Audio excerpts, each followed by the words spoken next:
The wine glass held death. Adrian Vale didn't know it yet. The billionaire sat alone in candlelight, seconds from taking a sip that would end everything: his empire, his son's future, his life. But a trembling waitress saw what he couldn't: the poison, the betrayal, the man he trusted most turning into his executioner. One switched glass, one whispered warning, one woman with nothing to lose became the only thing standing between a father and a grave. This is the story of how the richest man in the city learned that loyalty has a price, and sometimes salvation comes from the most unexpected hands.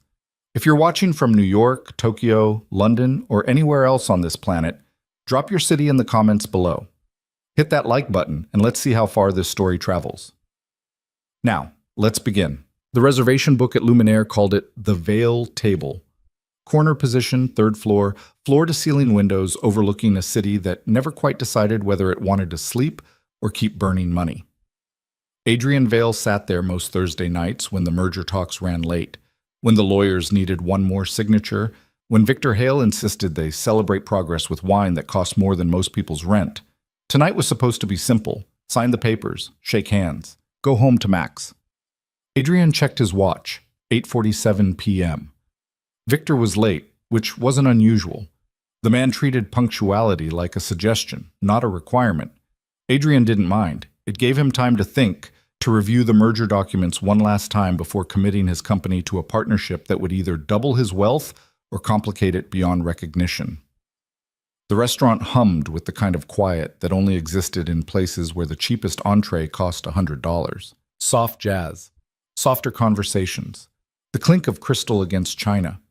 Adrian had been coming here for 6 years, ever since Max was born, and he'd needed somewhere close to the office, somewhere he could grab dinner between meetings and still make it home before his son's bedtime. He knew the staff by name, recognized the chef's signature on every plate, trusted the wine list more than he trusted most people. That trust, he would later realize, almost killed him. "Mr. Vale?" Adrian glanced up. The waitress, Elena, her name tag read, stood beside his table with a wine glass balanced on a silver tray. She was maybe 30, maybe older. Hard to tell. She had that worn look some people carried, like life had handed them too many bills and not enough breaks. Dark hair pulled back, eyes that didn't quite meet his. "I didn't order yet," Adrian said. "Compliments of Mr. Hale, sir. He called ahead, said you'd want your usual while you waited." Adrian nodded.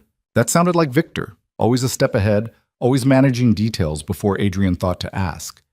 It was why their partnership worked. Victor handled the charm, the client dinners, the handshake deals that made investors feel special. Adrian handled the numbers, the strategy, the foundation that kept everything from collapsing into expensive chaos. Elena set the glass down. Her hand shook slightly. Adrian noticed because he noticed things like that. Small details, inconsistencies, cracks in the pattern. She stepped back quickly, almost too quickly, and turned toward the kitchen. "Elena." She stopped, turned halfway. "Yes, sir? You all right?" "Fine, Mr. Vale, just busy night." She left before he could respond. Adrian watched her go, frowning. Something off in her movement, something tight in her shoulders. But then his phone buzzed, message from Victor.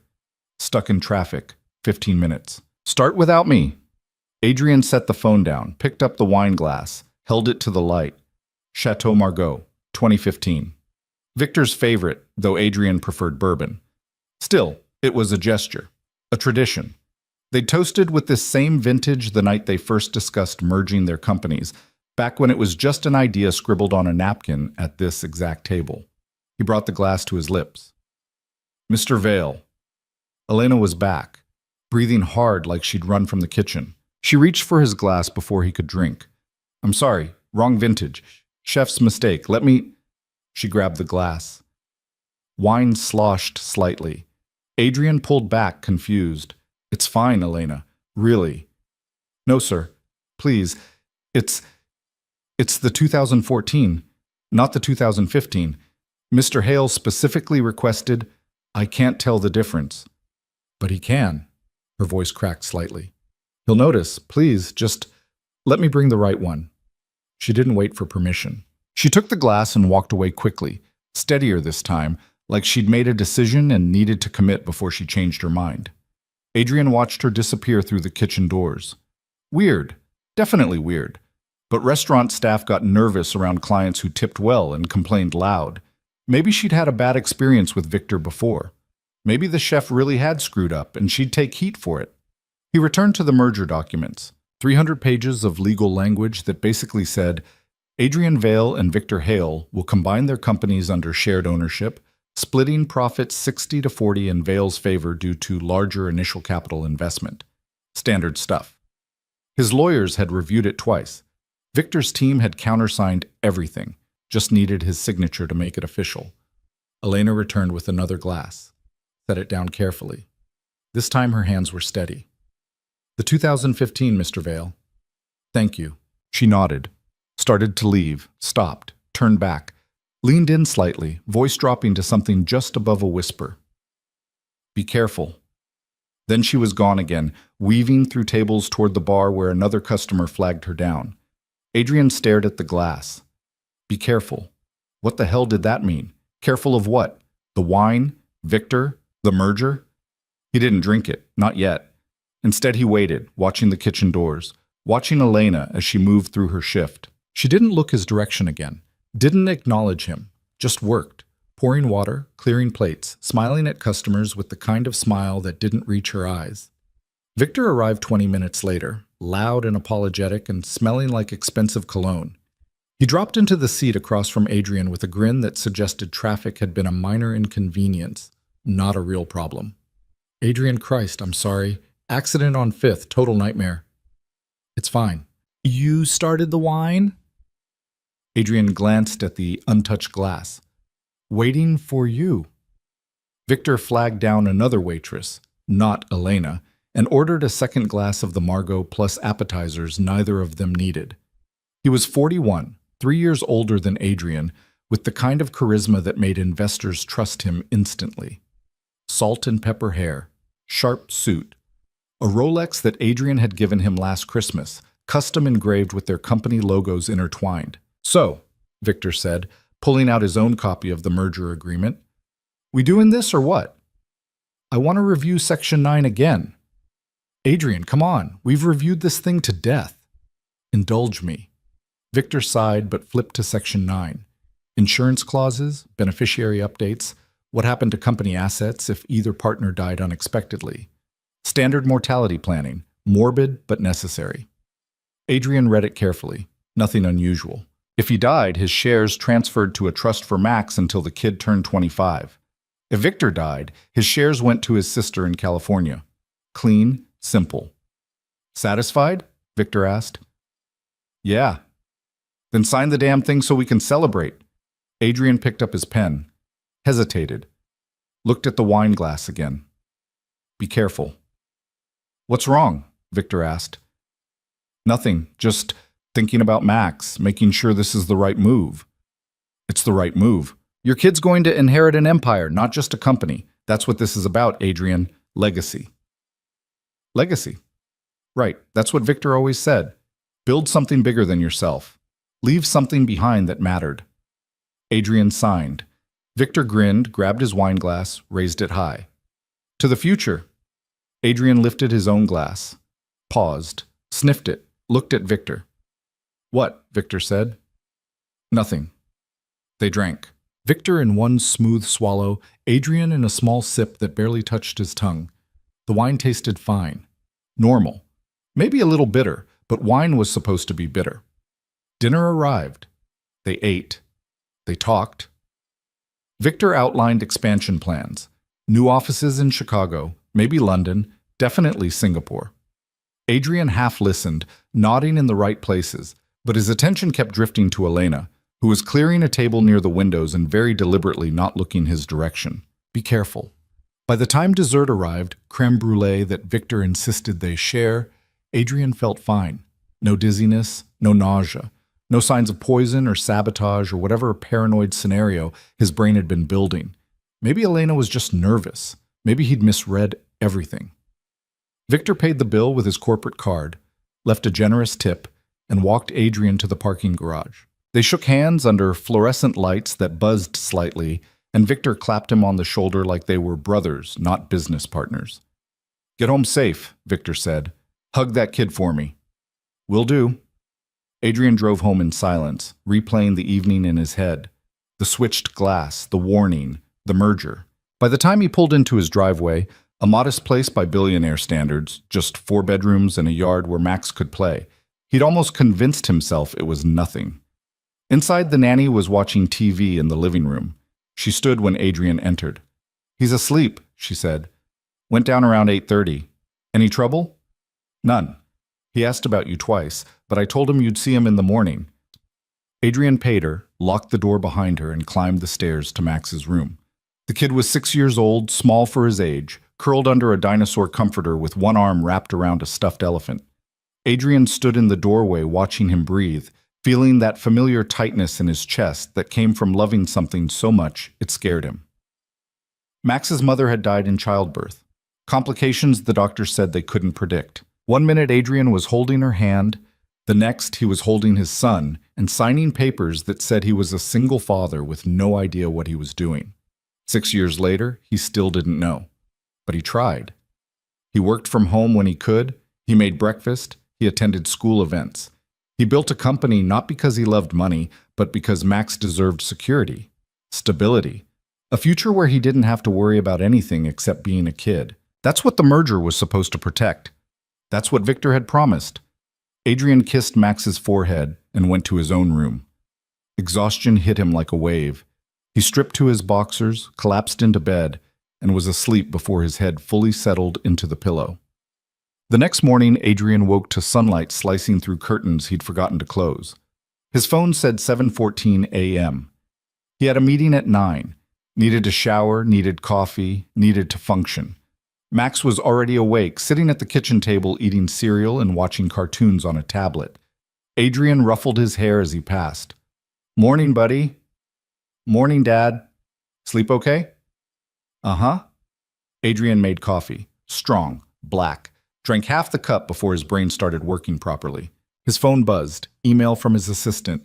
Reminder, 9 a.m. staff meeting. Also, someone named Elena Brooks is in the lobby asking to see you. No appointment. Should I send her away? Adrian stopped mid-sip. "Elena." "The waitress." He typed back, "Give me 10 minutes, then send her up." He showered quickly, dressed in a suit that cost more than Elena probably made in a month, and kissed Max goodbye before heading to the office. The building was downtown, 23 floors of glass and steel, with his company's name etched across the top, Vale Industries. Elena was waiting in the lobby, looking even more out of place than she had at the restaurant. She wore jeans and a jacket that had seen better years, and she stood near the elevators like she wasn't sure she was allowed to be there. Adrian's assistant, Diane, efficient and unflappable, gave him a questioning look as he approached. "It's fine," Adrian said. "I'll handle it." He led Elena to his office, 20th floor, corner view, the kind of space that usually made people nervous. She sat in one of the leather chairs across from his desk and folded her hands in her lap like she was waiting for bad news. Adrian sat down, studied her. "You came all the way here to tell me about a wine vintage?" "No." "Then what?" She took a breath, let it out slowly. "I saw someone put something in your drink." The room went very quiet. "What?" Adrian said. "Last night, before I brought you the wine, I was coming out of the kitchen and I saw there was a man at the bar. He had your glass. She stopped, started again. "He dropped something into it, something small, like a pill maybe, or powder, I don't know. But he did it fast, like he'd practiced. And then he gave the glass to another server to bring to your table."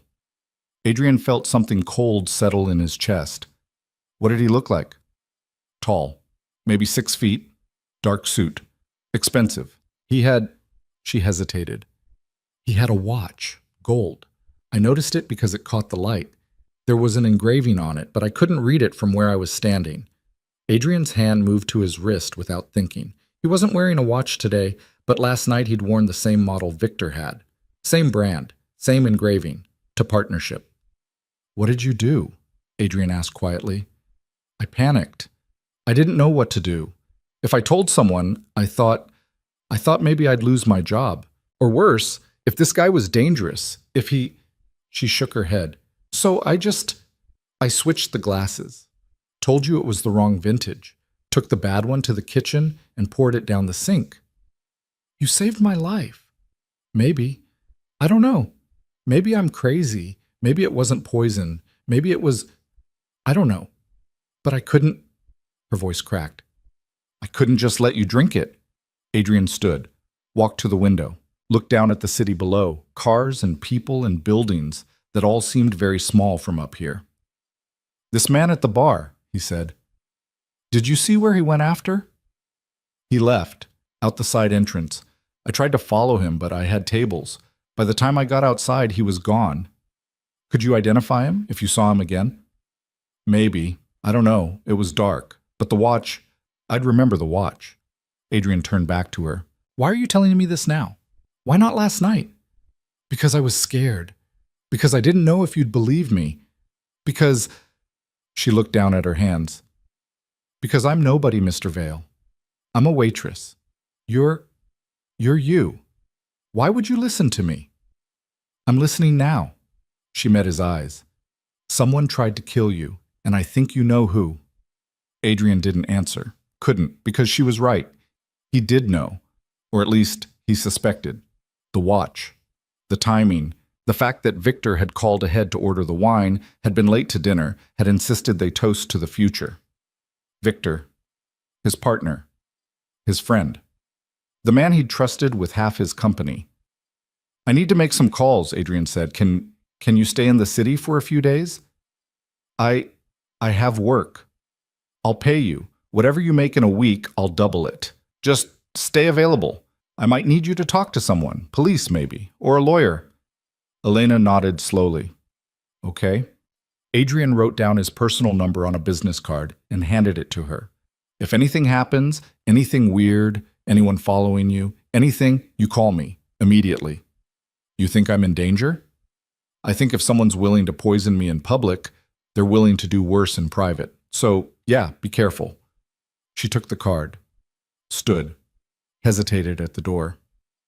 Mr. Vale? Yeah? Why would someone want you dead? Adrian smiled, but it didn't reach his eyes. That's what I'm about to find out. After Elena left, Adrian canceled his morning meetings and locked his office door. He pulled up the merger agreement on his computer and read it again, this time looking for details he'd missed. Patterns, inconsistencies, anything that suggested Victor had been planning this longer than a single dinner. Section 9 caught his attention again. The insurance clause. If Adrian died, his shares went to Max's trust. But Max was 6. A trust needed a trustee until the kid turned 25. And according to the paperwork, that trustee was Victor Hale. Adrian's stomach dropped. If he died, Victor wouldn't just control his own shares. He'd control Adrian's too. 60% of the company held in trust for a child who wouldn't legally access it for 19 years. Victor would have complete operational control. Full authority, no oversight. And if something happened to Max before he turned 25, an accident, an illness, anything, the shares defaulted to the company's surviving partner. Victor. Adrian grabbed his phone, dialed his lawyer. Jim, it's Adrian. I need you to review something, the merger agreement, specifically Section 9. What am I looking for? Anything that gives Victor control if I die. Silence on the other end. Then, Adrian, that's standard mortality planning. You signed off on it. I know I signed off on it. I'm asking you to look again. Okay, I'll pull the file. Give me an hour. Adrian hung up. His hands were shaking. He pressed them flat against the desk, forcing them still. Think. Don't panic. Think. If Victor had tried to kill him last night, and everything pointed to that, it meant the merger wasn't about partnership. It was about acquisition. Victor didn't want to share the company. He wanted to own it. And Adrian, alive, was the only thing standing in his way. His phone rang. Unknown number. Hello? Mr. Vale, it's Elena. I remembered something. What? The man at the bar, before he left. He got a phone call. I heard him say a name, Victor. He said, Victor, it's done. And then he hung up and left. The world tilted slightly. Elena, Adrian said carefully. Where are you right now? Still in your building, lobby. Go to the coffee shop across the street. Wait there. I'm coming down. He grabbed his jacket and took the elevator down. Didn't trust himself to think clearly in his office, surrounded by furniture Victor had helped him pick out, art Victor had recommended, a view Victor had toasted the first day they'd moved in. The coffee shop was crowded with the morning rush. Elena sat in the back corner, hands wrapped around a cup she hadn't touched. Adrian slid into the seat across from her. Tell me exactly what you heard, he said. She repeated it, word for word. Victor, it's done. Did he say anything else? No, just that. And then he left. Adrian leaned back, closed his eyes, tried to think past the rage building in his chest. Victor had tried to kill him, had hired someone, or convinced someone to poison him in public, at a restaurant where Adrian felt safe, during a dinner meant to celebrate their partnership. And if Elena hadn't noticed, if she hadn't switched the glasses, Adrian would be dead. Max would be an orphan, and Victor would be running the company, playing the devastated friend, raising a toast at Adrian's funeral while signing papers that made him a billionaire. What are you going to do? Elena asked. Adrian opened his eyes. I'm going to prove it. How? I don't know yet, but I will. Done. He spent the rest of the day digging. Financial records, emails, meeting notes, anything that might reveal Victor's plan. And slowly, piece by piece, a picture started forming. 3 months ago, Victor had taken out a massive life insurance policy on Adrian, $2 million. Beneficiary, the company, which Victor would control if Adrian died. 2 months ago, Victor had opened an offshore account in the Cayman Islands. No explanation, no business justification. 1 month ago, Victor had started meeting with a man named David Ortiz, a corporate consultant with a history of hostile takeovers and a reputation for making problems disappear. And 2 weeks ago, Victor had amended the merger agreement to include a clause Adrian hadn't noticed. If either partner became incapacitated, physically or legally, the other partner gained temporary control until the situation resolved. Incapacitated. That was the backup plan. If poison didn't work, Victor would find another way. Frame Adrian for something. Get him arrested. Declared mentally unfit. Anything that removed him from power long enough for Victor to consolidate control. Adrian's lawyer called back around 4 p.m. You were right, Jim said. The mortality clause gives Victor full operational control if you die. And there's another clause, buried in the appendices, that triggers if you're ever convicted of fraud or embezzlement. It voids your shares and transfers them to the company, which Victor would control. Exactly. Can we break the agreement? Not without cause. And Victor would sue, drag it out, cost you millions. What if I have proof he tried to kill me? Silence. Adrian, what the hell is going on? I'll call you back. He hung up, sat in the gathering darkness of his office, watching the city lights blink on one by one. Somewhere out there, Victor was planning his next move, waiting to see if the poison had worked or if he needed to escalate. Adrian's phone buzzed. Text from Victor. Dinner tomorrow? Same place? Need to discuss next steps for the merger. Same place, same restaurant, same table, probably. Adrian stared at the message, then typed back. Sure. 8 p.m. Victor's response came immediately. Perfect. See you then. Adrian set his phone down, looked at the merger agreement still open on his computer screen. Then he called his head of security, a former cop named Marcus who'd worked for him for 3 years and didn't ask stupid questions. Marcus, I need a favor, and I need it to stay quiet. What kind of favor? The kind that might save my life. That night, Adrian went home to Max and tried to pretend everything was normal. They ate pizza. They watched a movie. They argued about bedtime until Max finally fell asleep on the couch, and Adrian carried him upstairs, tucking him in like he'd done 1,000 times before. But this time, standing in the doorway watching his son sleep, Adrian felt the weight of it. If Victor succeeded, if the poison had worked, or if the next attempt did, Max would grow up without him, would inherit a company controlled by the man who'd killed his father, would never know the truth. That wasn't going to happen. Adrian went to his bedroom and pulled a locked box from the top shelf of his closet. Inside was a handgun he'd bought years ago and never fired. He checked the chamber, loaded. He put it back in the box and locked it again. He wasn't going to shoot Victor. That was insane. But knowing it was there, knowing he had options, made him feel slightly less helpless. His phone buzzed. Text from Elena. "Are you okay?" He typed back, "Yeah, you?" "Scared." "Me too." "What happens now?" Adrian stared at the question, then typed, "Tomorrow night, I find out how far he's willing to go." He didn't sleep that night, just lay in bed staring at the ceiling, running through scenarios.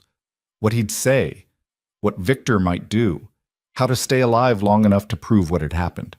By the time the sun came up, he had a plan. It wasn't a good plan, but it was the only one he had. And tomorrow night at Luminaire, sitting across from the man who'd tried to kill him, Adrian Vale would either expose the truth or become its next victim. The Friday morning staff meeting felt like theater. Adrian sat at the head of the conference table, nodding at quarterly reports and expansion projections while his mind ran different calculations entirely.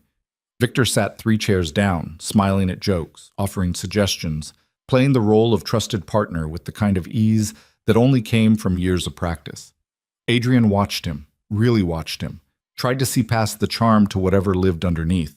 The man who'd ordered his death sat there in a $1,500 suit, drinking coffee from a mug that said, "World's Best Boss," laughing at something the marketing director said about their Super Bowl ad campaign. If you didn't know better, you'd think he was exactly what he appeared to be.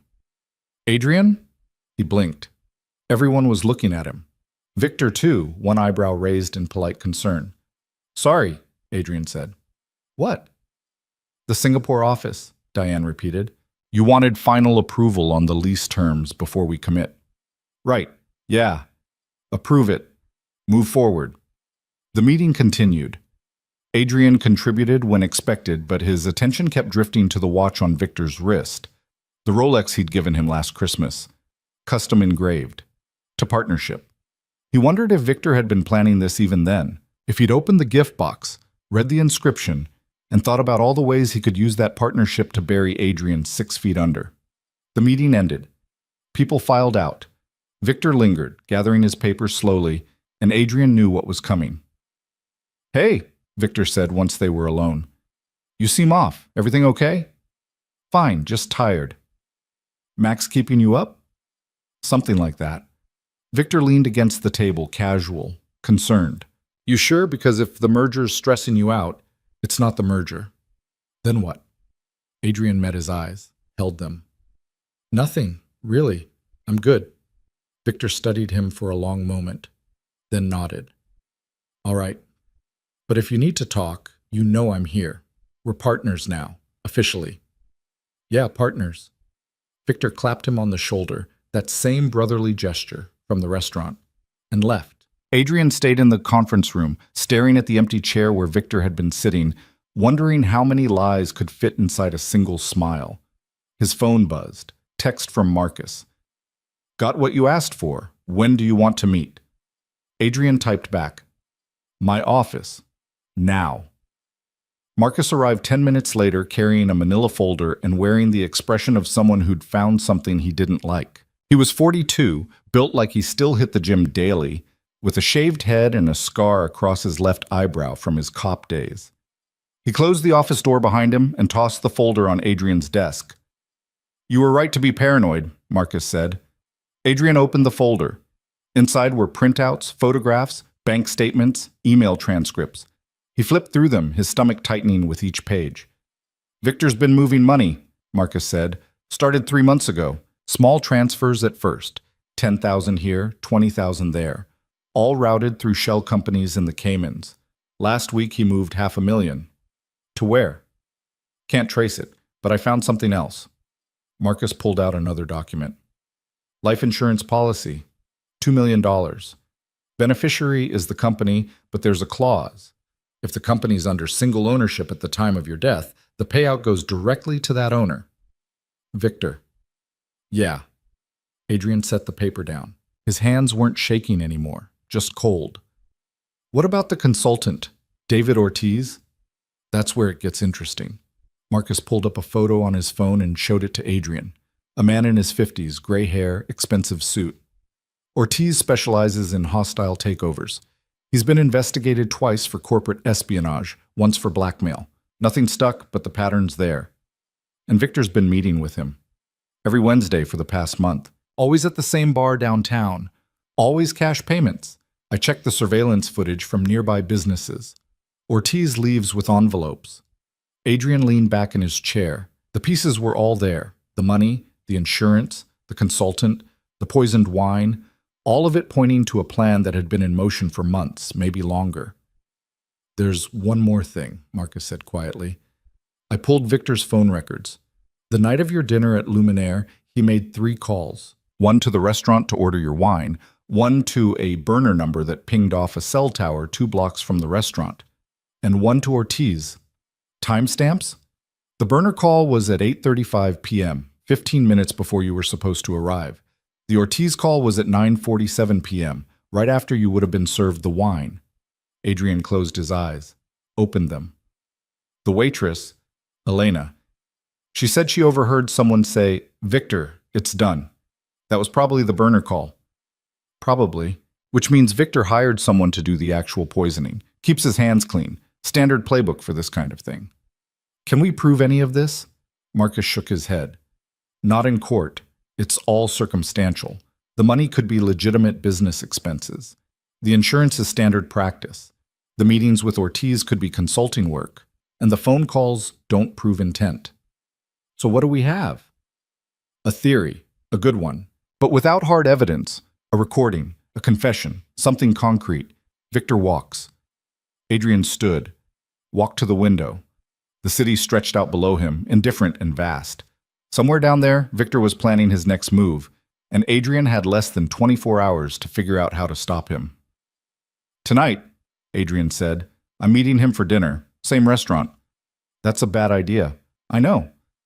He tried to kill you there once. What makes you think he won't try again?" "Because he thinks it worked." Adrian turned back to Marcus. "Think about it. He ordered the wine. He was late. He never saw me drink it. For all he knows, I went home, got sick, maybe died in my sleep. He's probably waiting for the call right now. So what's your plan? Drink another poisoned glass and hope for the best?" "No, I'm going to make him think I suspect something, push him, see how he reacts." Marcus stared at him. "You're using yourself as bait." "I'm using myself as proof. If I rattle him enough, he'll make a mistake. Call someone. Meet with Ortiz. Do something we can document. Or he'll just kill you faster. That's why you're going to be there." Adrian pointed to the folder. "I need surveillance. Audio, video, whatever you can set up without him noticing. And I need you close. If things go wrong, you'll be dead before I can stop it." "Then don't let things go wrong." Marcus picked up the folder, shook his head. "You're paying me too much to say no, but for the record, this is insane." "Noted." After Marcus left, Adrian spent the rest of the day preparing. He called his lawyer and updated his will. If something happened tonight, he wanted Max taken care of properly. Not by Victor. Never by Victor. He named his sister in Boston as Max's guardian and trustee of the estate until Max turned 18. Then he called his sister. "Adrian? It's 10 a.m. on a Friday. Why are you calling me?" "Just checking in." "You never just check in. What's wrong?" He hesitated. Sarah was 3 years younger, a high school teacher with 2 kids and a husband who coached Little League. She lived a normal life. Safe, boring. The kind of life Adrian had stopped being able to imagine after Max was born, and the company became his entire world. "If something happens to me," Adrian said carefully, "I need you to take care of Max." Silence. Then, "What do you mean, if something happens to you?" "Just hypothetically." "Adrian, I updated my will. You're listed as his guardian. I wanted you to know." "You're scaring me." "Don't be scared. It's just paperwork, precaution." "Bullshit. Tell me what's going on." He wanted to tell her everything, the poisoned wine, the betrayal, the merger that was really a trap. But if he told her, she'd worry. Or worse, she'd try to stop him, call the police, make noise, and noise would tip Victor off. "I can't," Adrian said. "Not yet. But if anything happens, nothing's going to happen." "But if it does, you'll take him, raise him?" "Of course I will. He's my nephew. But Adrian, you're freaking me out here." I know, I'm sorry, I needed to hear you say it. He hung up before she could ask more questions. Then he sat at his desk and wrote a letter to Max. Sealed it in an envelope marked, "Open only if I don't come home." He put it in his desk drawer, locked it, and tried not to think about the fact that he was writing goodbye letters at 32 years old. The afternoon dragged. He worked, or pretended to, answered emails, took calls, smiled at people who had no idea their boss might be dead by morning. At 6 p.m., he went home. Max was in the yard with the nanny, kicking a soccer ball against the fence. Adrian watched from the kitchen window, memorizing the scene.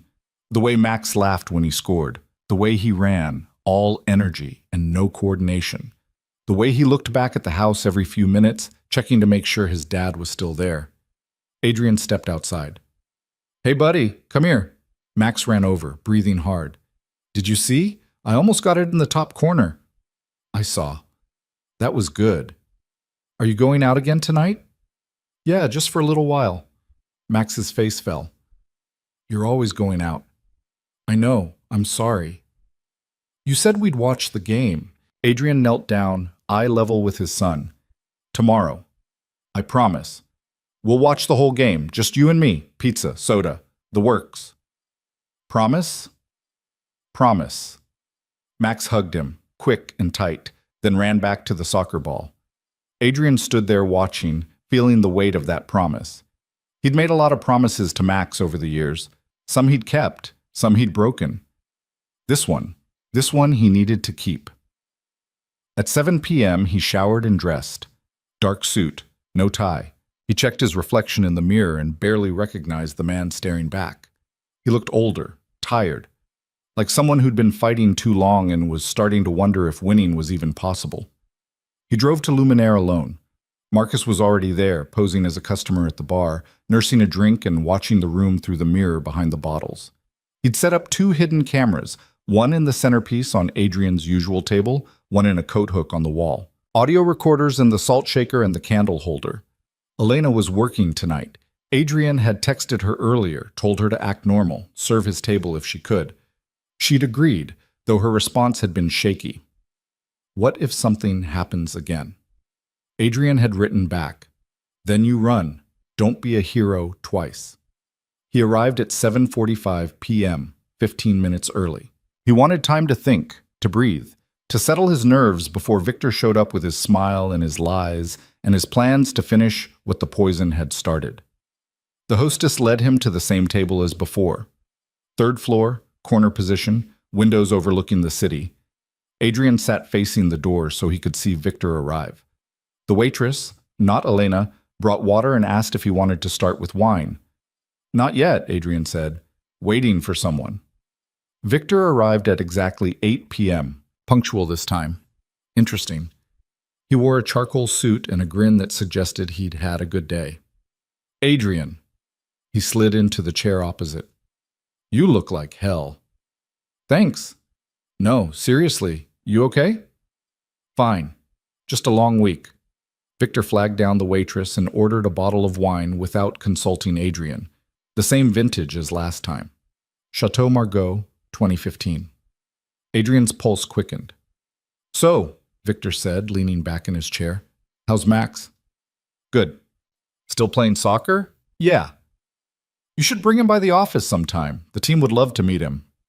"Maybe." The wine arrived. The waitress poured 2 glasses. Victor raised his immediately. "To the merger," he said. Adrian didn't move, just stared at the glass in front of him. Victor frowned. "What's wrong?" "Nothing." "Then drink." "I'm not thirsty." "It's a toast, Adrian. You don't have to be thirsty." Adrian picked up the glass, held it to the light, examined the color, the clarity. Victor watched him, smile fading slightly. "What are you doing?" Victor asked. "Making sure it's the right vintage." "It's wine, not poison." The word hung between them. Adrian set the glass down without drinking. "Funny you should mention poison," Adrian said. Victor went very still. "What?" "I had an interesting conversation yesterday. With a waitress. She said she saw something strange last week.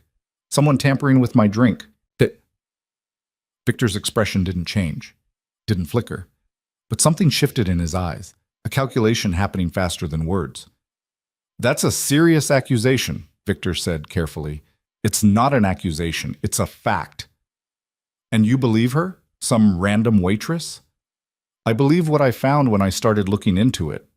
Adrian pulled out his phone, opened a photo of the offshore account statements Marcus had uncovered, slid the phone across the table. $500,000 moved to the Caymans. Want to explain that?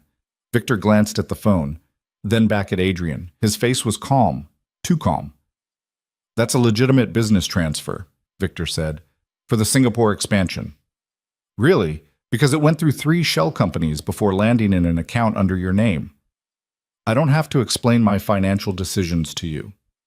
Actually, you do. We're partners, remember? Victor smiled. It didn't reach his eyes. Is that what this is about? You're having second thoughts about the merger? I'm having second thoughts about you. Adrian. Victor leaned forward, voice dropping to something quieter, more dangerous. I don't know what you think you've found, but you're wrong. I'm not your enemy. Then who is? I don't know, but it's not me. Adrian took a breath, pushed harder. The life insurance policy, $2 million. Beneficiary clause that pays out to you if I die while you're running the company. That sound familiar? Victor's jaw tightened. That's standard mortality planning. No, it's not. It's a contingency, a backup plan in case the poison didn't work. You're paranoid. Am I? Because right now, sitting here, I'm trying to figure out if you're going to try again. Maybe not poison this time. Maybe something more direct. Victor stood abruptly. His chair scraped against the floor. People at nearby tables glanced over. I'm done with this conversation, Victor said. Sit down.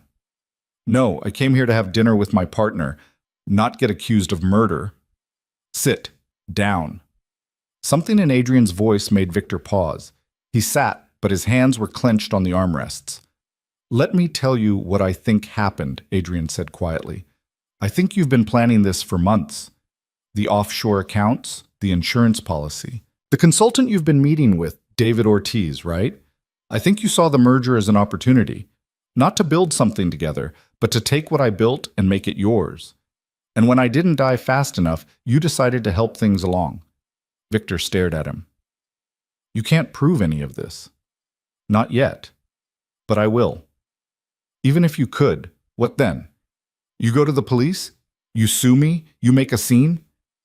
Victor leaned in, voice low and vicious. You'll destroy the company trying to destroy me. And for what? Some conspiracy theory fed to you by a waitress? She saved my life. She's lying. Why would she lie? I don't know. Money? Attention? Maybe she's working for someone who wants to see us fight. Ever think of that? Adrian hadn't. The thought caught him off guard, and Victor saw it. That's right, Victor said. You're so focused on me, you're not seeing the bigger picture. Someone's playing you, Adrian, and you're falling for it.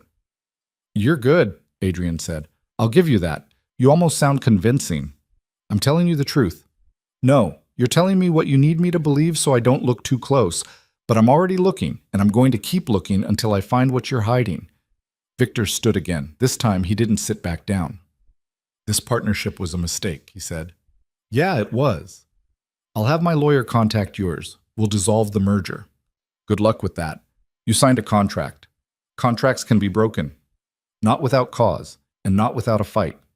Victor grabbed his coat from the back of the chair, leaned in close enough that Adrian could smell his cologne, the same expensive brand he'd worn the night he'd tried to kill him. Be careful, Adrian, Victor said softly. You're making enemies you can't afford. I only have one enemy, and he's standing right in front of me. Victor left without another word. Adrian sat alone at the table, heart pounding, watching him disappear down the stairs. Across the room, Marcus caught his eye and gave a small nod. The cameras had gotten everything. Elena appeared at his side, shaking slightly. Are you okay? She whispered. Yeah. He looked like he wanted to kill you right here. Probably did. What happens now? Adrian stood, pulled cash from his wallet and left it on the table.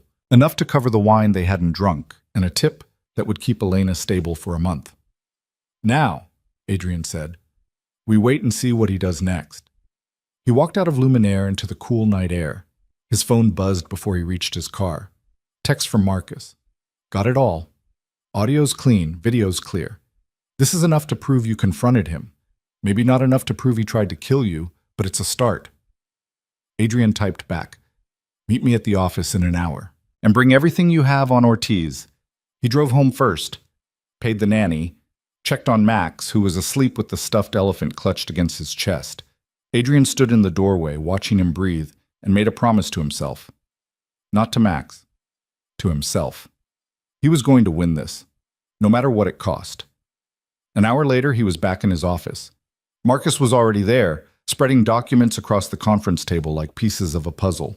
Ortiz met with Victor 3 hours ago, Marcus said, right after your dinner. I had someone tailing Victor when he left the restaurant. He went straight to that bar downtown, stayed for 20 minutes, left with a briefcase he didn't arrive with. Any idea what was in it? No, but Ortiz looked pleased. Adrian studied the documents. Phone records, bank statements, surveillance photos. Everything pointed to a conspiracy, but nothing proved it beyond reasonable doubt. We need more, Adrian said. More what? Evidence. Something that ties Victor directly to the poisoning, or to a plan to kill me. Short of a confession, I don't know how we get that. Adrian thought for a moment, then pulled out his phone and dialed Elena's number. She answered on the second ring. Mr. Vale? Elena, the man you saw at the bar. The one who put something in my drink. Do you think you could identify him from a photo? Maybe.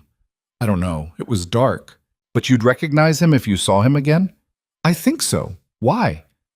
Because I need you to look at some pictures. Can you come to my office tomorrow morning? I have a shift. I'll pay you for the time, please. This is important. She hesitated. Then, okay. What time? 9 a.m. After they hung up, Adrian pulled up surveillance footage from the bar where Victor met with Ortiz. He scrolled through hours of video until he found what he was looking for. A man in a dark suit entering at 8:30 p.m. the night of the poisoning. The same man leaving at 8:50 p.m. Adrian froze the frame, enhanced the image. The man's face was partially obscured, but his watch was visible. Gold Rolex, same model as Victor's. Marcus, Adrian said, run facial recognition on this. See if it matches anyone in Ortiz's known associates. Marcus took the image. This might take a while. I've got time. They worked through the night. Coffee and documents and grainy surveillance footage. By 4 a.m., they had a name. Thomas Reed. Former pharmaceutical sales rep. Fired 3 years ago for falsifying medical records. Known associate of David Ortiz, last known address in Queens. By 6 a.m., Marcus had tracked Reed's recent activity. Credit card purchases at a hardware store. Gloves, bleach, trash bags. The kind of purchases someone made when they needed to clean up evidence. By 7 a.m., they had enough to go to the police. Maybe, if the police believed them, if they didn't think Adrian was just a paranoid billionaire trying to sabotage his own business partner. We need insurance, Adrian said. What kind of insurance? The kind that makes sure if something happens to me, Victor goes down too. He spent the next 2 hours writing everything down. Every detail. Every piece of evidence. Every conversation. He saved it to a secure cloud server with instructions to release it to the police, the media, and his lawyer if he didn't log in within 72 hours. Then he went home. Max was already awake, eating cereal in the kitchen. You promised we'd watch the game, Max said. I know, and we will, tonight. I promise. You said that yesterday. This time I mean it. Max studied him with the kind of skepticism only a 6-year-old could muster. You look tired. I am tired. Did you sleep? Not really. Why not? Just work stuff. You're always doing work stuff. Adrian sat down beside his son, put his arm around him. I know, and I'm sorry, but I'm trying to fix it so I can spend more time with you. Promise? Promise. Max leaned against him, small and warm and trusting in a way that made Adrian's chest ache. He held his son close and wondered what kind of world he was leaving him. A world where people like Victor existed, where betrayal came dressed in friendship, where poison came in wine glasses and death came wearing a Rolex. His phone buzzed, Text from an unknown number. You should have died when you had the chance.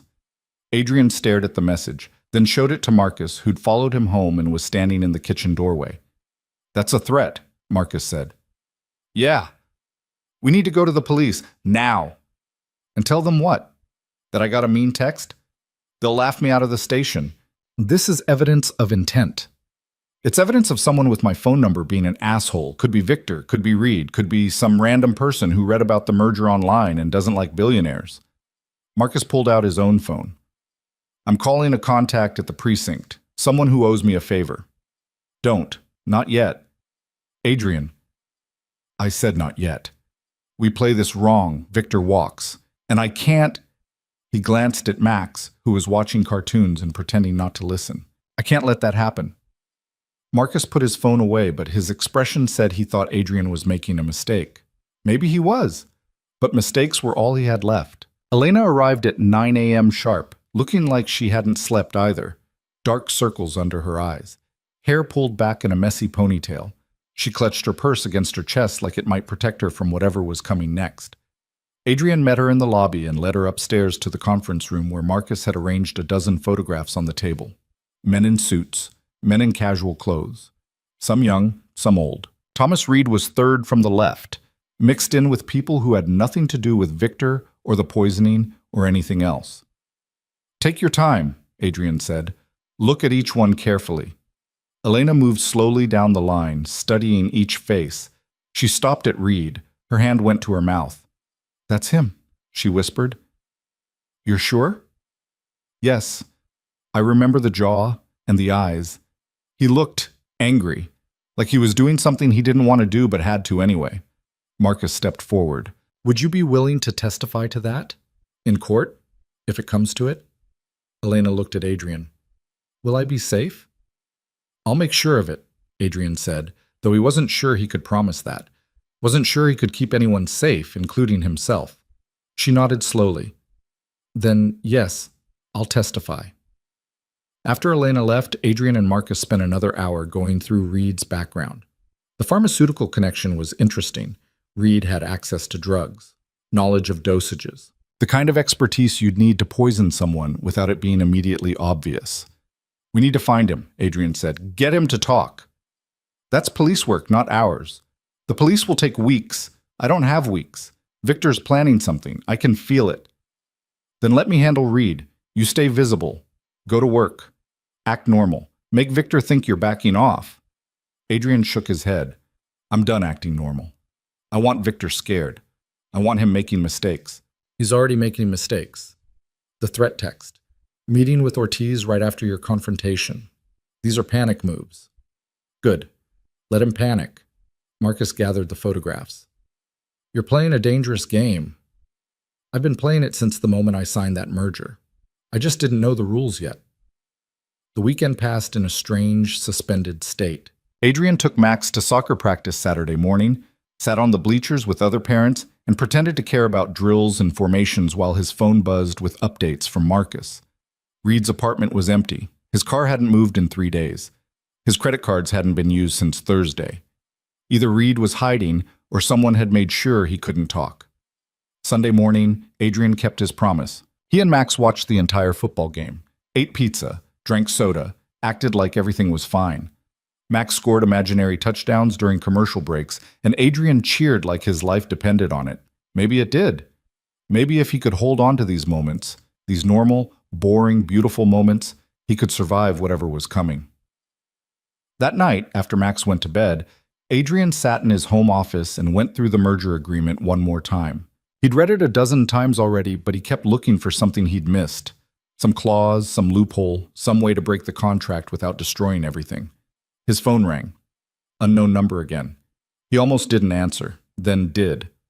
Hello? Adrian Vale? The voice was unfamiliar, male, nervous. Who is this? My name's Thomas Reed. I think we need to talk. Adrian's pulse spiked. He put the phone on speaker and waved at Marcus, who was sitting across the room reviewing security footage. I'm listening, Adrian said. Not on the phone, in person. Tomorrow, noon. There's a park near the river, Riverside Park by the old pier. You know it? I can find it. Come alone. If I see anyone else, I'm gone. How do I know this isn't a trap? Reed laughed, but it sounded broken. If I wanted you dead, Mr. Vale, you'd already be dead. I'm the guy who put the poison in your wine, remember? The line went dead. Adrian stared at the phone. Marcus was already on his feet. That's a trap, Marcus said. Probably. You're not going. I have to. No, you don't. We call the police. Tell them Reed reached out. Let them handle it. And what if he runs before they get there? What if he's the only person who can tie Victor to the poisoning and he disappears? Then we find another way. There is no other way. Adrian stood. Reed called me. Not the police. Not a lawyer. Me. That means he wants something. And whatever it is, I need to hear it. I'm coming with you. He said alone. I don't care what he said. I'm not letting you walk into a park to meet with the guy who tried to kill you without backup. They argued for another 10 minutes before reaching a compromise. Marcus would come, but stay out of sight, far enough away that Reed wouldn't see him, close enough to intervene if things went wrong. Adrian didn't love the plan, but it was better than going alone. Monday morning arrived cold and gray. Adrian dropped Max at school, kissed him goodbye, and watched him run toward the building with his backpack bouncing against his shoulders. He wanted to call him back, hold him, tell him everything. But Max was 6. He didn't need to know his father was meeting with someone who'd tried to murder him. Riverside Park was empty when Adrian arrived. Just dead grass and bare trees and the kind of cold that made you question why anyone lived this far north. The old pier stretched out into water that looked too dirty to support life. Reed was standing at the end of it, hands in his pockets, staring at the river like he was trying to decide whether to jump. Adrian approached slowly. Reed heard him coming. The pier creaked with every step, but didn't turn around. You came, Reed said. You asked. I wasn't sure you would. Figured you'd bring cops, or lawyers, or an army. Just me. Reed finally turned. He looked worse in person than in the photographs. Thinner, older, like the weight of what he'd done had physically aged him. I didn't want to do it, Reed said. The poison. I want you to know that.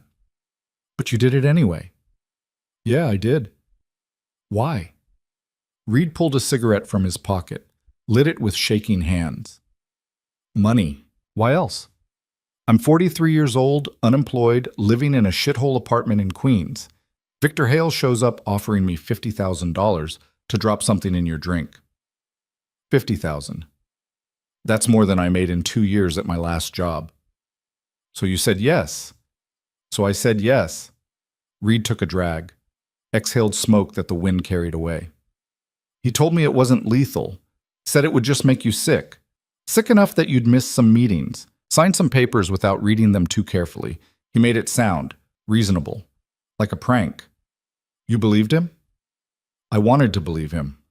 There's a difference. Adrian moved closer. What was in the vial? I don't know. Victor gave it to me in a sealed container, said it was tasteless, odorless, would dissolve in alcohol. I didn't ask questions. Where's the vial now? Gone. I threw it in the river right after I left the restaurant. Convenient. Smart. I'm not stupid, Mr. Vale. I knew if you died, if they did an autopsy and found something, they'd trace it back to me eventually. Destroying evidence was the only play I had. Then why call me now? Why not just disappear? Reed flicked ash into the water.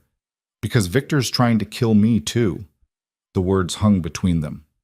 Explain, Adrian said. Saturday morning, I get a call from David Ortiz. You know who that is? Yeah. He says Victor wants to meet, tie up loose ends. He gives me an address, some warehouse in Brooklyn. I show up and there's 2 guys waiting. Not Victor, just these 2 guys I've never seen before. They tell me to get in their car. I tell them to go to hell. They pull guns. I run. You think they were going to kill you? I know they were going to kill me. I saw it in their eyes. Same look Victor had when he handed me that vial. Like I was already dead, just didn't know it yet. Adrian believed him. Not because Reed seemed trustworthy, he didn't, but because it made sense. Victor was cleaning up, eliminating witnesses, making sure no one could connect him to the poisoning. Do you have proof? Adrian asked. Anything that ties Victor to this? Just my word. That's not enough. I know. Reed dropped the cigarette, crushed it under his shoe. But I can get more. Victor's meeting with Ortiz again. Wednesday night, same bar downtown where they always meet. If you can record that conversation, if you can get Victor on tape admitting what he did, that's your proof. How do you know about the meeting? Because Ortiz called me again yesterday, said Victor wants to apologize, make things right, offer me more money to keep quiet. Reed laughed bitterly. Like I'm stupid enough to fall for that twice. Are you going? Hell no. But you could, or someone you trust could. Get close enough to record them. Victor's paranoid, but he's not careful. He talks too much when he thinks he's safe. Adrian considered it. A recording would be exactly what they needed. Direct evidence. Victor's own words. But getting that recording meant putting someone in danger. And the only person Victor wouldn't immediately recognize was, "I'll do it," came a voice behind them. Adrian turned. Elena was walking down the pier, her jacket pulled tight against the cold. Marcus was behind her, looking furious. "She followed us," Marcus said. "I tried to stop her." "I want to help," Elena said, looking at Adrian. "You said I'd be safe, but I won't be safe until Victor's in prison. None of us will." "This isn't your fight," Adrian said. "Yes, it is. He tried to kill you, and when I stopped him, I made it my fight." Reed stared at her. "You're the waitress, the one who switched the glasses." "Yeah." "You saved his life. Apparently not well enough, since you're still trying to finish the job." Reed flinched. I'm trying to make this right." "By getting someone else to do your dirty work?" Elena stepped closer. "You want to make things right? Go to the police, confess, tell them everything." "I can't. Victor will have me killed before I make it to the station." "Then you're a coward." "Yeah, I am, but I'm a coward who wants to live." Reed looked at Adrian. "Wednesday night, 9 p.m. That bar on 7th Avenue. Get someone in there with a wire and you'll have everything you need." He walked past them, down the pier, toward a car parked at the edge of the lot. Adrian watched him go, knowing there was a good chance Reed wouldn't survive until Wednesday. Victor was thorough. He wouldn't leave loose ends untied. "We're not sending Elena in there," Marcus said once Reed was gone.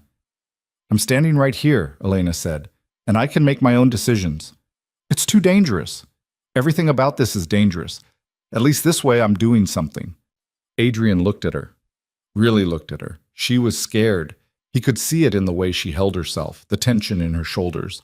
But she was also determined, the kind of determined that came from having nothing left to lose. "You don't have to do this," Adrian said. "I know. If you get caught, if Victor figures out you're recording him, then I'll deal with it. But I'm tired of being scared. I'm tired of working double shifts just to make rent. I'm tired of watching people like Victor walk all over people like me." She took a breath. "You asked me why I switched the glasses that night. It wasn't just because I wanted to save you. It was because I'm sick of men like him thinking they can do whatever they want without consequences." Adrian glanced at Marcus, who shook his head, but Adrian made the call anyway. "Okay," he said. "We'll do it, but we do it right. No improvising, no heroics. You go in, you record the conversation, you leave. That's it." Elena nodded. They spent the next 2 days preparing. Marcus got a wire from a contact who didn't ask questions. Tiny microphone, digital recorder, nearly invisible once it was properly placed. They ran practice sessions in Adrian's office, Elena pretending to order drinks at the bar while Marcus monitored the audio quality from a van parked outside. She was good at it, better than Adrian expected. She had a way of blending in, of making herself forgettable. The kind of skill you developed when you'd spent years serving rich people who barely noticed you existed. Tuesday night, Adrian couldn't sleep. He kept thinking about all the ways this could go wrong. Victor recognizing Elena. The wire malfunctioning. Ortiz getting suspicious. He thought about calling it off. Going to the police with what they had. Taking the chance that circumstantial evidence and Reed's testimony would be enough. But he knew it wouldn't be. Victor had lawyers, money, connections. He'd find a way to make it all disappear. And then he'd come after Adrian again. Next time, there wouldn't be a waitress to switch the glasses. Wednesday arrived. The day dragged. Adrian went through the motions at work, but his mind was elsewhere. At 5 p.m., his phone rang. Victor's name on the screen. Adrian answered. "Yeah?" "Adrian, we need to talk." "I thought we said everything Friday night." "Not about the merger. About Max. Adrian's blood went cold. What about Max? I was thinking, with everything that's happened between us, maybe it's not good for him to be caught in the middle. Kids pick up on tension. I'd hate for him to get hurt because we're having business disagreements. Are you threatening my son? What? No, Jesus, Adrian. I'm trying to be considerate. I'm saying maybe we should keep our problems separate from our personal lives. I care about that kid. Stay away from him. I'm just saying that I heard what you said, and I'm telling you, stay away from my son. Adrian hung up. His hands were shaking. Marcus, who'd been sitting across from him, stood immediately. What did he say? He mentioned Max, said something about keeping him out of the middle. That's a threat. I know. We need to move Max somewhere safe. Your sister's place, maybe. Adrian called Sarah. Explained the situation without explaining the situation. Said there were some business problems. Some people who might try to use Max to get to him. Could she take him for a few days, just until things settled? Sarah agreed without hesitation. By 6 p.m., Max was packed and confused and asking questions Adrian couldn't answer. Why do I have to go to Aunt Sarah's? Max asked in the car. Just for a little while? Until Dad fixes some things at work. Is it because of that man? The one from your office? Adrian glanced at him in the rearview mirror. What man? The one with the nice watch. He came by school yesterday. Said he was your friend. Asked the teacher if he could talk to me. Adrian nearly drove off the road. Did you talk to him? No. Miss Peterson said I couldn't leave class, but he waited by the fence during recess. Waved at me. Adrian pulled over, turned around in his seat. Max, listen to me. If you ever see that man again, if he ever tries to talk to you, you run. You find a teacher, a police officer, any adult, and you tell them, okay? Max's eyes went wide. Okay. I'm serious, buddy. This is important. I know, Dad, you're scaring me. Good. Be scared. Just be safe. They drove the rest of the way to Sarah's in silence. Adrian walked Max to the door, hugged him tight, and told Sarah to keep the doors locked and call him if anyone suspicious came around. Adrian, what's going on? Sarah asked. I'll explain later. Just keep him safe. Back in the car, Adrian called Marcus. Victor approached my son's school yesterday. What? Max said he was waiting by the fence, tried to talk to him. That's it. I'm calling the police. Not yet. Not until after tonight. If we spook Victor now, he'll run. Cancel the meeting. We'll lose our shot. Your kid's safety is more important than a recording. My kid's safe. He's with Sarah. And Victor doesn't know that. He thinks Max is still home, still vulnerable. That gives us an advantage. Marcus didn't look convinced, but he didn't argue. At 8 p.m., they met Elena in a parking garage 2 blocks from the bar. Marcus fitted her with the wire, running the microphone up under her shirt, taping it carefully so it wouldn't shift or make noise. The recorder went in her jacket pocket, disguised to look like a phone. Remember, Marcus said, you're just a customer. You order a drink. You sit at the bar. If Victor and Ortiz are there, you listen. That's it. Don't engage. Don't draw attention. Just listen and record. Elena nodded. She looked pale, but steady. What if they're not there? She asked. Then you finish your drink and leave. We'll figure out another approach. And if they recognize me? They won't. Victor's only seen you once in dim lighting while you were working. You're in different clothes now, different hair. You'll be fine. You keep saying that. Because it's true. Adrian put a hand on her shoulder. You don't have to do this. Yes, I do. Why? She looked at him. Because someone has to. They walked her to the bar entrance. She went in alone. Adrian and Marcus returned to the van, parked across the street with a clear view of the door. Marcus pulled up the audio feed.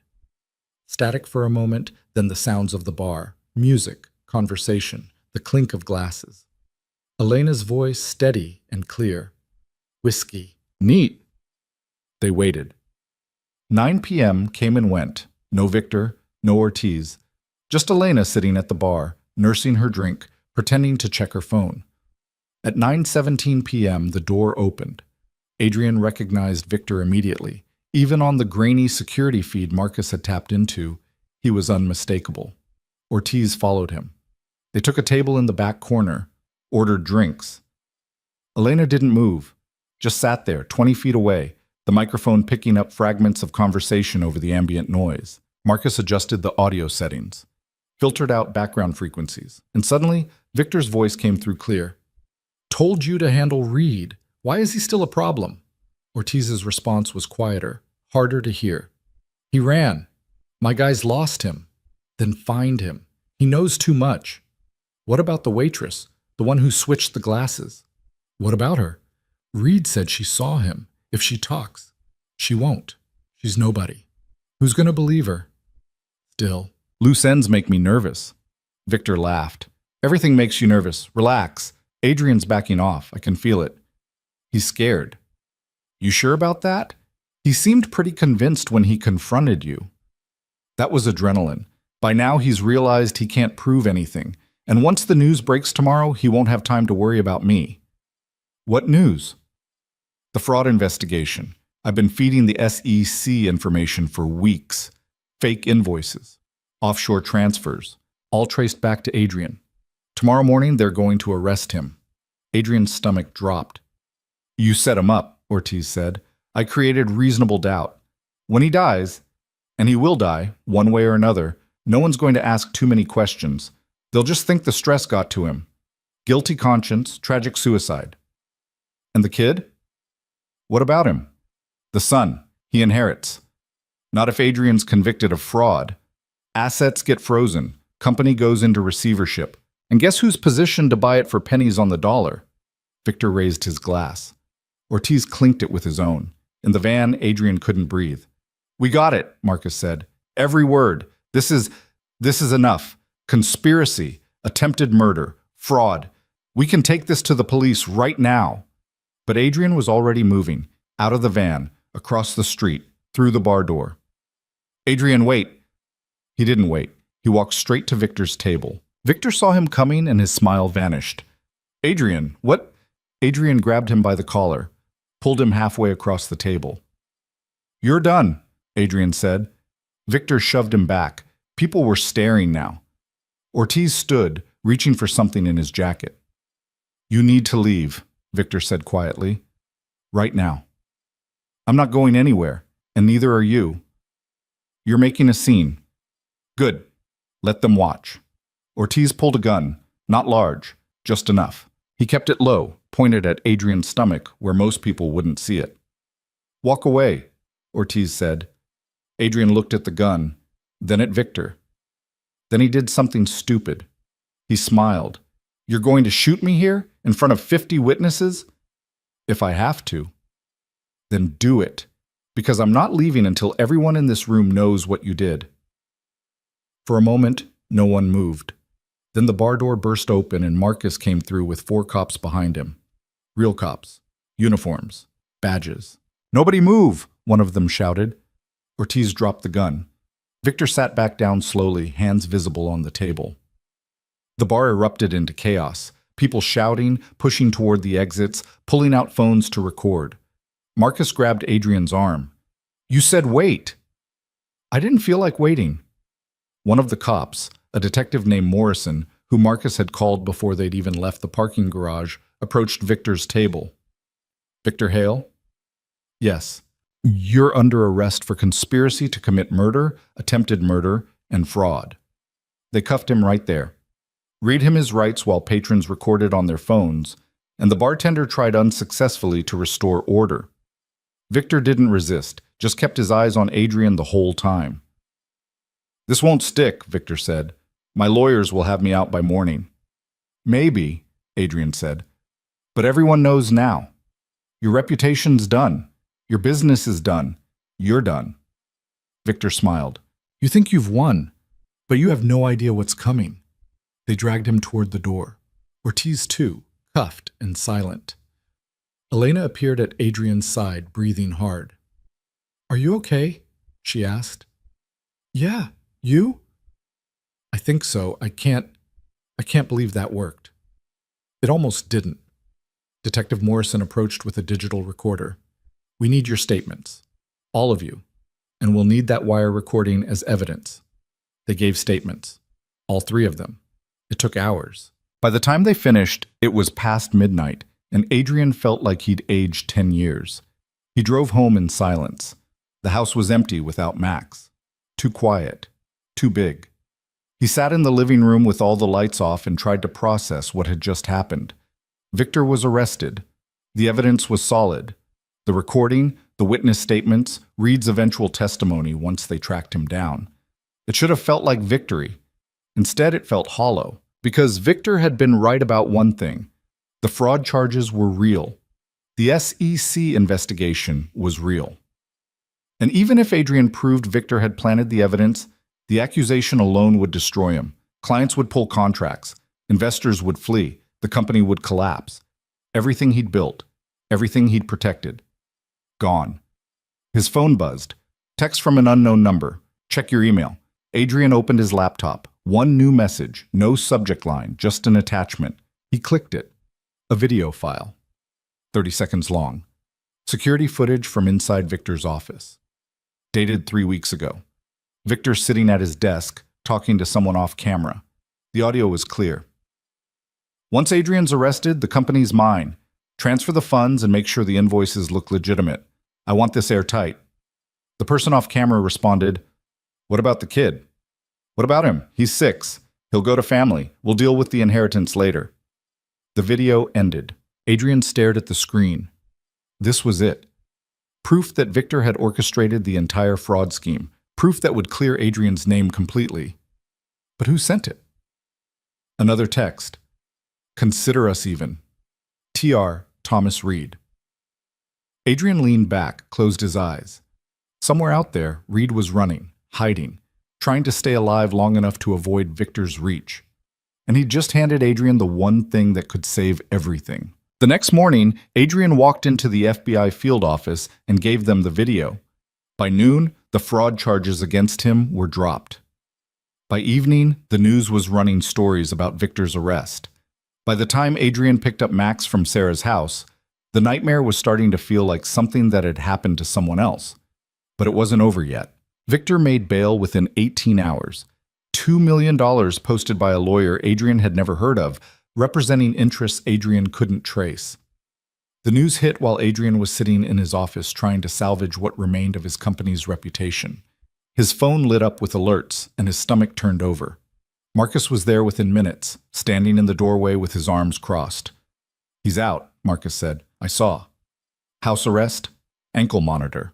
He's not supposed to leave his apartment or contact you in any way." "You believe that'll stop him?"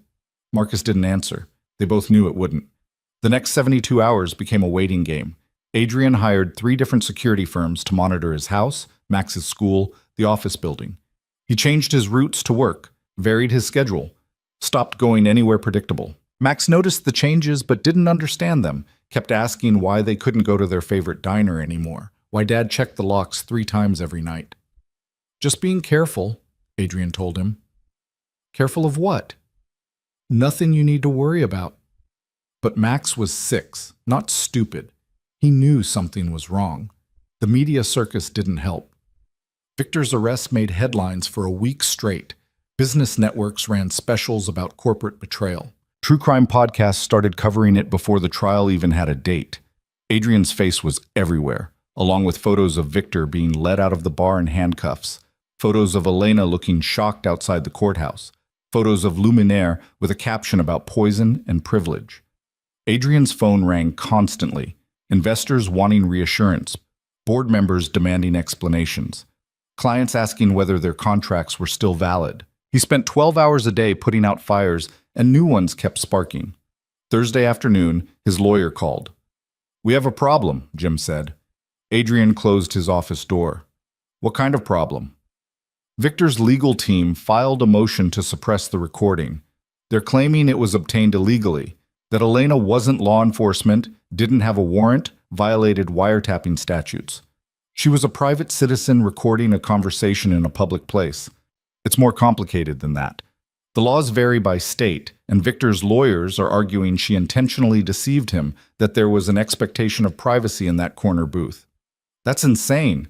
That's expensive lawyers. The hearing's Monday. If the judge suppresses the recording, we lose our strongest evidence. Adrian sat down. What about the video Reed sent? The one showing Victor orchestrating the fraud. That helps with the fraud charges, but it doesn't directly tie him to the poisoning or the attempted murder. Without the bar recording, it's your word against his, and Reed's, if we ever find him. So find him. The FBI's looking. So is NYPD. He's vanished. After Jim hung up, Adrian sat in silence. Victor was out on bail, the evidence was in jeopardy, and their star witness had disappeared. Everything they'd built over the past 2 weeks was crumbling. His phone buzzed. Text from Elena. Can we talk? They met at a coffee shop in a neighborhood neither of them usually frequented. Elena looked worse than she had at the bar. Thinner, more tired, like the weight of what she'd done was finally catching up. I heard about the motion to suppress, she said. Yeah. If they throw out the recording, does that mean it means Victor walks on the murder charges? Maybe gets convicted for fraud, maybe not. Either way, he's back on the street in a few years. Elena stirred her coffee without drinking it. This is my fault. No, it's not. I should have let the police handle it. Should have gone through official channels. I wanted to help. You did help. You saved my life twice. Once with the wine glass, once with the recording. Whatever happens now isn't on you. Feels like it is. Adrian understood. He felt the same way. Like every decision he'd made had led them deeper into this mess. And now, there was no clear way out. I got another job offer, Elena said quietly. Restaurant in Boston. Better pay. They said I could start Monday. You're leaving? I don't know. I want to. But if I leave, if I'm not here for the trial, then you're safe, and you deserve to be safe. What about you? I'll figure it out. She looked at him like she didn't believe him. He didn't blame her. That weekend, Adrian took Max to Sarah's again. Told him it was just for a few days, just until some work stuff got sorted out. Max didn't fight it this time. Just packed his bag and got in the car without complaint. When they arrived, he hugged Adrian longer than usual. You're coming back, right? Max asked. Of course. Promise? Promise. But driving away, watching Max's small figure in the rearview mirror, Adrian wondered if that was a promise he could keep. Sunday night, Marcus showed up at Adrian's house with a bottle of whiskey and a folder full of new information. Drink first, Marcus said, pouring 2 glasses. Then read.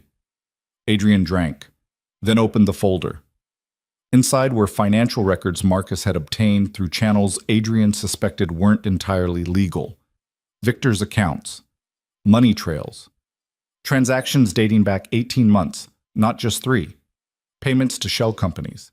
Transfers to offshore accounts. And one payment in particular that made Adrian's blood run cold. $50,000 to Thomas Reed, dated 6 months ago. He's been planning this for over a year, Adrian said. Looks like it. And there's more. Marcus flipped to another page. That life insurance policy? It wasn't taken out 3 months ago like we thought. It was backdated, filed last year, amended 3 months ago to increase the payout. How is that legal? It's not, but it's hard to prove unless you know what you're looking for. Adrian kept reading. The payments to Ortiz started 8 months ago. Small consulting fees at first, gradually increasing. The offshore accounts were established a year ago. Everything pointed to a long-term plan, carefully constructed, methodically executed. Victor didn't just wake up one day and decide to kill me, Adrian said. This was always the end game. Yeah, question is, why did he wait so long to make his move? Because he needed me to sign the merger first. Needed everything legal and binding so when I died, he'd have legitimate claim to the company. Marcus poured more whiskey. There's something else. I tracked down Reed's sister in Pittsburgh. She said he called her Wednesday night, said he was going to disappear for a while, that some bad people were looking for him. Did she know where he was going? No, but she said he mentioned something about insurance, said if anything happened to him, he'd left proof somewhere safe. What kind of proof? She didn't know. Adrian leaned back, thought about it. Reed had sent him the video of Victor. Had that been the insurance he'd mentioned? Or was there more? His phone rang. Unknown number. He almost ignored it, then remembered the last time an unknown number had called. Hello? Mr. Vale? The voice was unfamiliar, female, professional. My name is Sarah Chen. I'm an investigative journalist with the Times. I'm working on a story about Victor Hale and the allegations against him. I was hoping we could talk. I'm not giving interviews. I understand, but I think you'll want to hear what I've found. Why? Because I have documents that suggest Victor's been embezzling from your company for over 2 years, and I have a source who claims to have witnessed him discussing your murder in detail. Adrian sat up. What source? I can't reveal that over the phone, but if you're willing to meet, I can show you everything. When? Tomorrow. There's a diner on 5th and West near the courthouse. You know it? Yeah. Noon. Come alone. She hung up before Adrian could respond. Marcus was already shaking his head. That's a trap. Maybe. Definitely. Mysterious journalist claims to have secret evidence, wants to meet alone. That's textbook. Then come with me. Stay out of sight like you did at the park. Adrian, I have to know what she has. If there's more evidence, if there's a witness willing to testify, or if it's Victor's people trying to lure you somewhere isolated. It's a diner, in broad daylight, near a courthouse, not exactly isolated. They argued about it for another hour before Marcus grudgingly agreed, but he made Adrian promise to wear a wire, stay in public view, and leave at the first sign of trouble. Monday morning arrived. The hearing for the motion to suppress was at 2 p.m. Adrian had until then to figure out if Sarah Chen was real or if he was walking into another one of Victor's traps. The diner was half empty when Adrian arrived. Sarah Chen was already there, sitting in a back booth with a laptop and several folders spread across the table. She was maybe 35, Asian, wearing glasses and a blazer that had seen better days. She looked up when Adrian approached. Mr. Vale, thanks for coming. Adrian slid into the booth across from her. You said you have documents. Isates. Right to business. I like that. She turned the laptop toward him. I've been investigating Victor Hale for 6 months. Started as a piece about corporate fraud, but it became something bigger. On the screen was a spreadsheet. Hundreds of transactions, highlighted in different colors. Money moving between accounts, companies, countries. Victor's been siphoning funds from Vale Industries since the merger talks began, Sarah said. Small amounts at first, a few thousand here, 10,000 there. Nothing that would trigger an audit, but over 2 years it adds up to nearly $3 million. How did you get this? A source inside your accounting department, someone who noticed discrepancies and started tracking them. Who? I can't reveal that, but they're willing to testify if the DA offers immunity. Adrian studied the spreadsheet. The numbers matched what Marcus had found, but Sarah's data went deeper, showed connections Adrian hadn't seen, payments to shell companies that then paid other shell companies before the money finally landed in accounts Victor controlled. What about the witness? Adrian asked. The one who heard Victor discuss my murder. Sarah flipped open one of the folders. Inside was a transcript, handwritten notes, timestamps. David Ortiz kept recordings, she said. Every conversation he had with Victor, going back 8 months. Insurance policy in case Victor ever tried to cut him out or pin everything on him. Where are these recordings? Ortiz's lawyer has them. They're part of his plea deal. He's cooperating with the FBI in exchange for reduced charges. Does Victor know? Not yet. The deal was finalized Friday. It's still sealed. Adrian read through the transcript.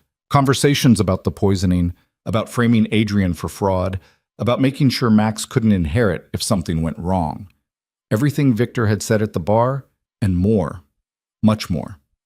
This changes everything. That's why I wanted you to see it before the hearing.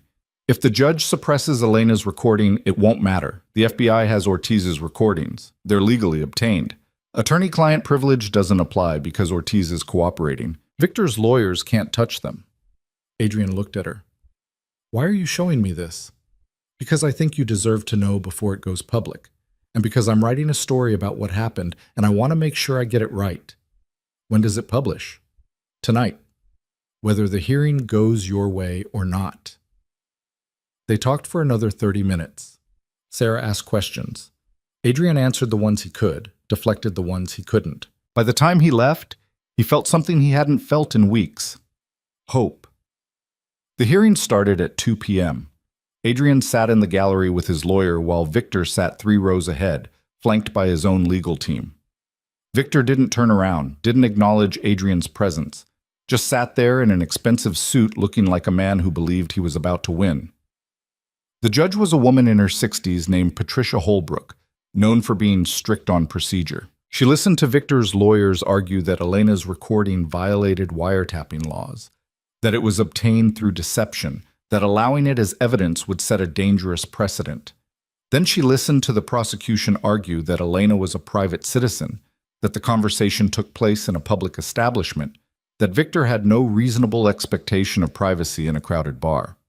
The arguments went back and forth for an hour. Legal precedents, case law, technical details that made Adrian's head hurt. Finally, Judge Holbrook called for a recess, said she'd review the arguments and issue a ruling within 24 hours. Everyone filed out. Adrian was halfway to the exit when Victor's voice stopped him. "Adrian?" He turned. Victor was standing there, alone for once, his lawyers having stepped away to make calls.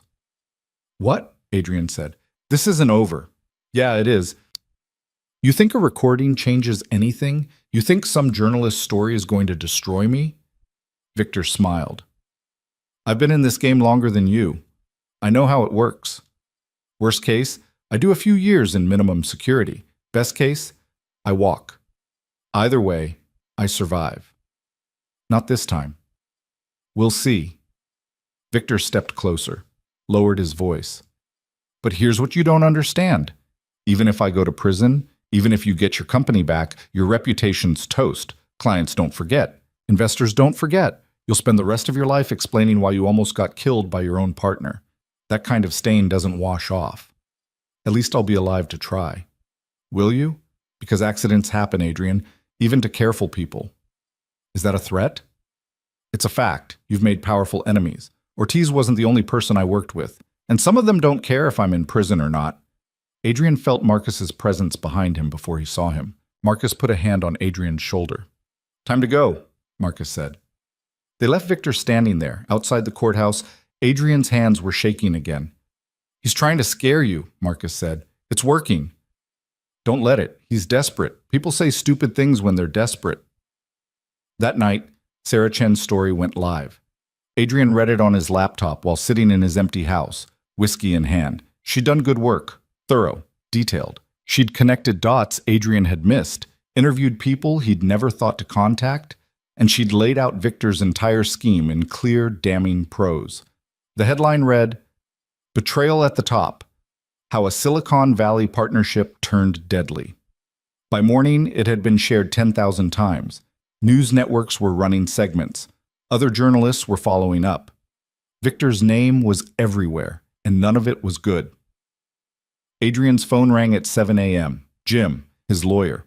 Judge Holbrook issued her ruling early. The recording stands. She denied the motion to suppress. Adrian closed his eyes. "Thank you. There's more." The DA just announced they're adding charges: embezzlement, racketeering, conspiracy. They're using Ortiz's recordings and the documents from Sarah Chen's story. Victor's arraignment is this afternoon. Will he make bail again? Unlikely. The DA's arguing he's a flight risk, and with everything that's come out, I don't see the judge disagreeing. After they hung up, Adrian sat on his couch and let himself breathe. Really breathe. For the first time in 2 weeks, he felt like the walls weren't closing in. His phone buzzed. Text from Elena. "I saw the news. We did it." Adrian typed back, "You did it. Thank you." Her response came quickly. "I took the job in Boston, leaving Friday. But I wanted to say goodbye first. Can we meet?" They met at the same coffee shop Wednesday afternoon. Elena looked better. Not happy exactly, but lighter. Like she'd put down something heavy she'd been carrying too long. "Boston's supposed to be nice," Adrian said. "Yeah, better than here anyway." "You'll keep in touch?" "If you want me to." "I do." She smiled. "How's Max?" "Good. Asking questions I don't know how to answer, but good. You should tell him the truth when he's older, about what happened." "Maybe." "Not maybe. Definitely. He deserves to know his father fought for him." Adrian looked at her. This woman who'd saved his life twice, who'd risked everything for someone she barely knew, who was now leaving to start over somewhere new. I never asked you what you're going to do with the money, Elena said. What money? The money I assume you're going to give me for helping. The reward, compensation, whatever you want to call it. Adrian pulled an envelope from his jacket pocket, handed it to her. Inside was a check for $200,000. Elena stared at it. This is too much. It's not enough. You saved my life, my son's future. There's no amount of money that covers that. I can't. Yes, you can. Take it. Start your life in Boston. Get a place that doesn't have cockroaches. Take some time off. Figure out what you want to do instead of waiting tables. She folded the check carefully, put it in her purse. Thank you. Thank you. They sat in silence for a while. Then Elena stood. I should go. Still have to pack. Adrian stood too, hugged her. She hugged him back, tight and brief, then pulled away and walked toward the door. She stopped halfway. Adrian? Yeah? Be careful. Victor's not the only dangerous person in this story. I know. I'm serious. People like him, they have friends, connections. Just watch your back. Then she was gone. Adrian drove to Sarah's house and picked up Max. His son ran out the door the moment the car pulled up, backpack bouncing. Dad, can we get pizza? Sure, buddy. And can we watch the game? Yeah, we can watch the game.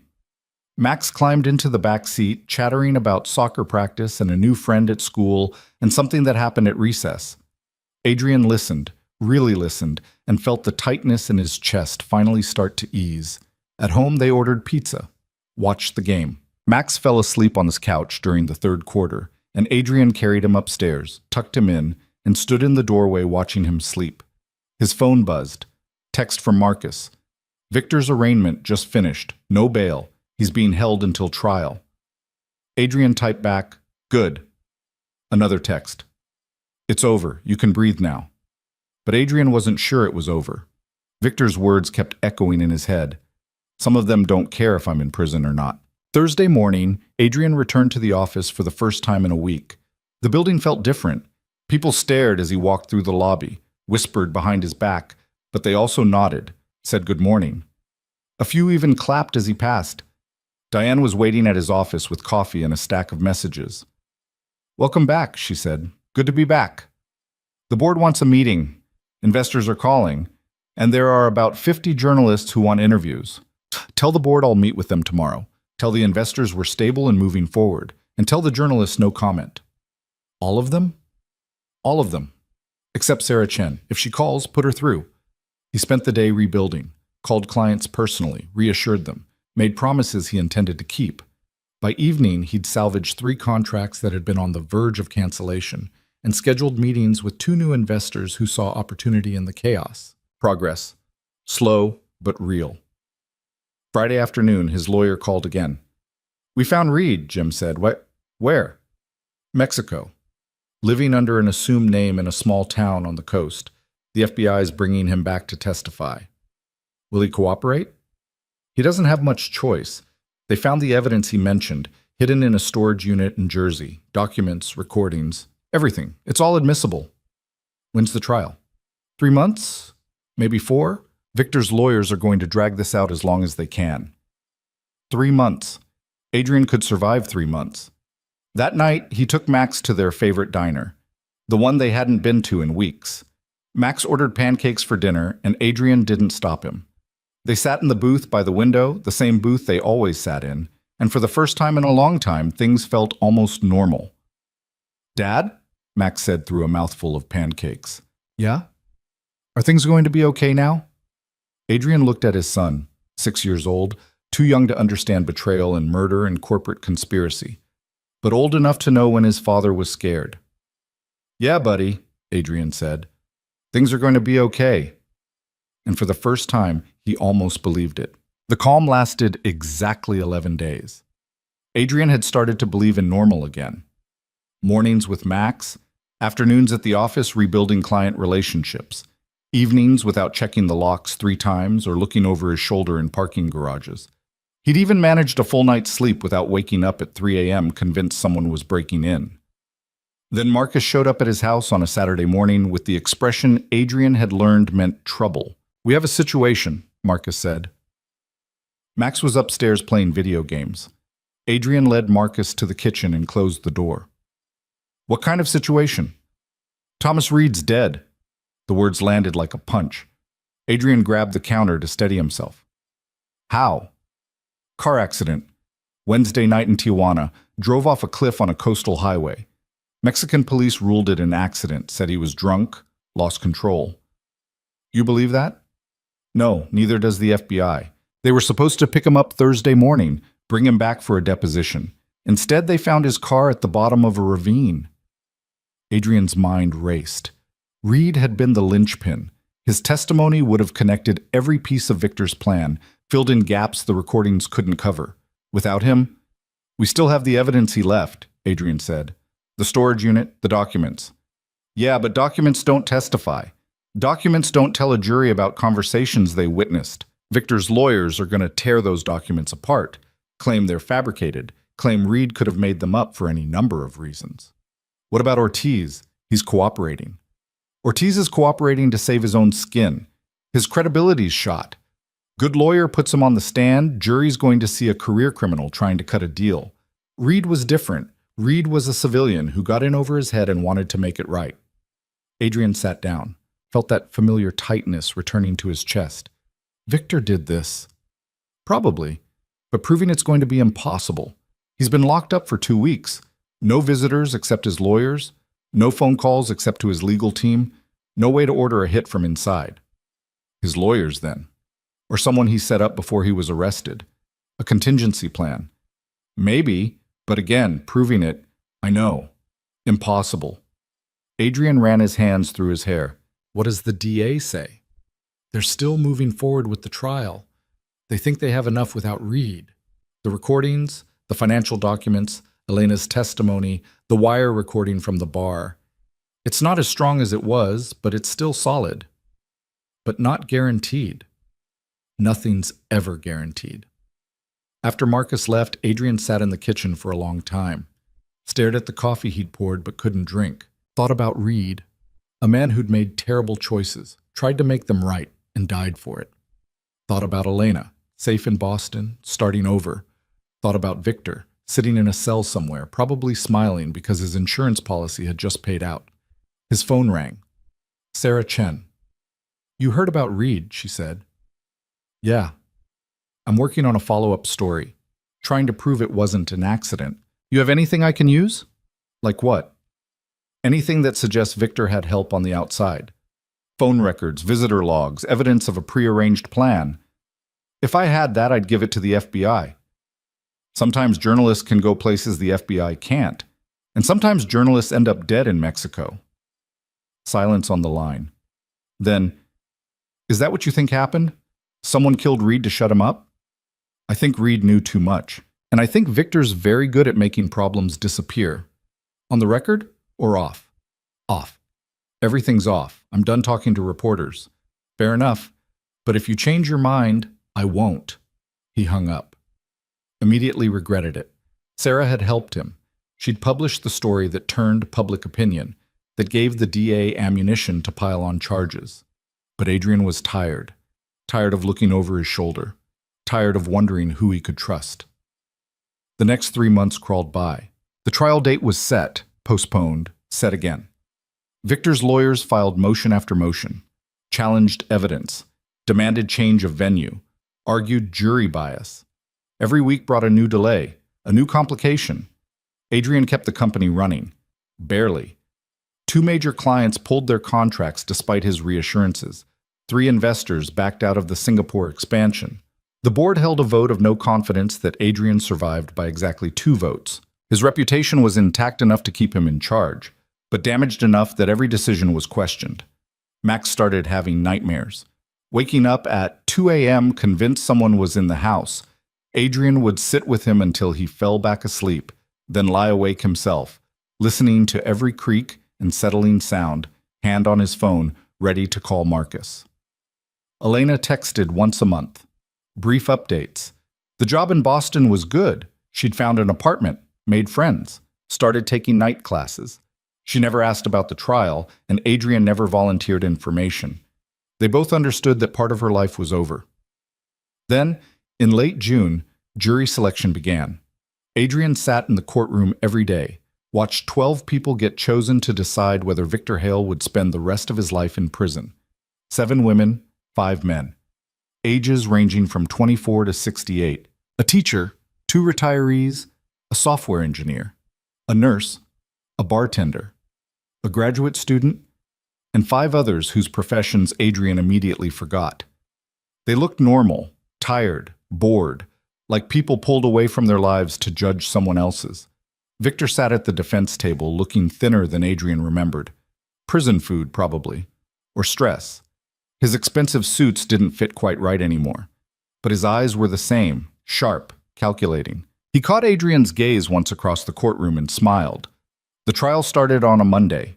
The prosecution laid out their case methodically. The poisoning attempt, the financial fraud, the conspiracy to commit murder. They called witnesses, showed recordings, presented documents. Elena testified on day 3. She looked terrified walking to the stand, but her voice stayed steady as she recounted seeing Reed drop something into Adrian's wine glass, making the decision to switch the glasses, warning Adrian the next day.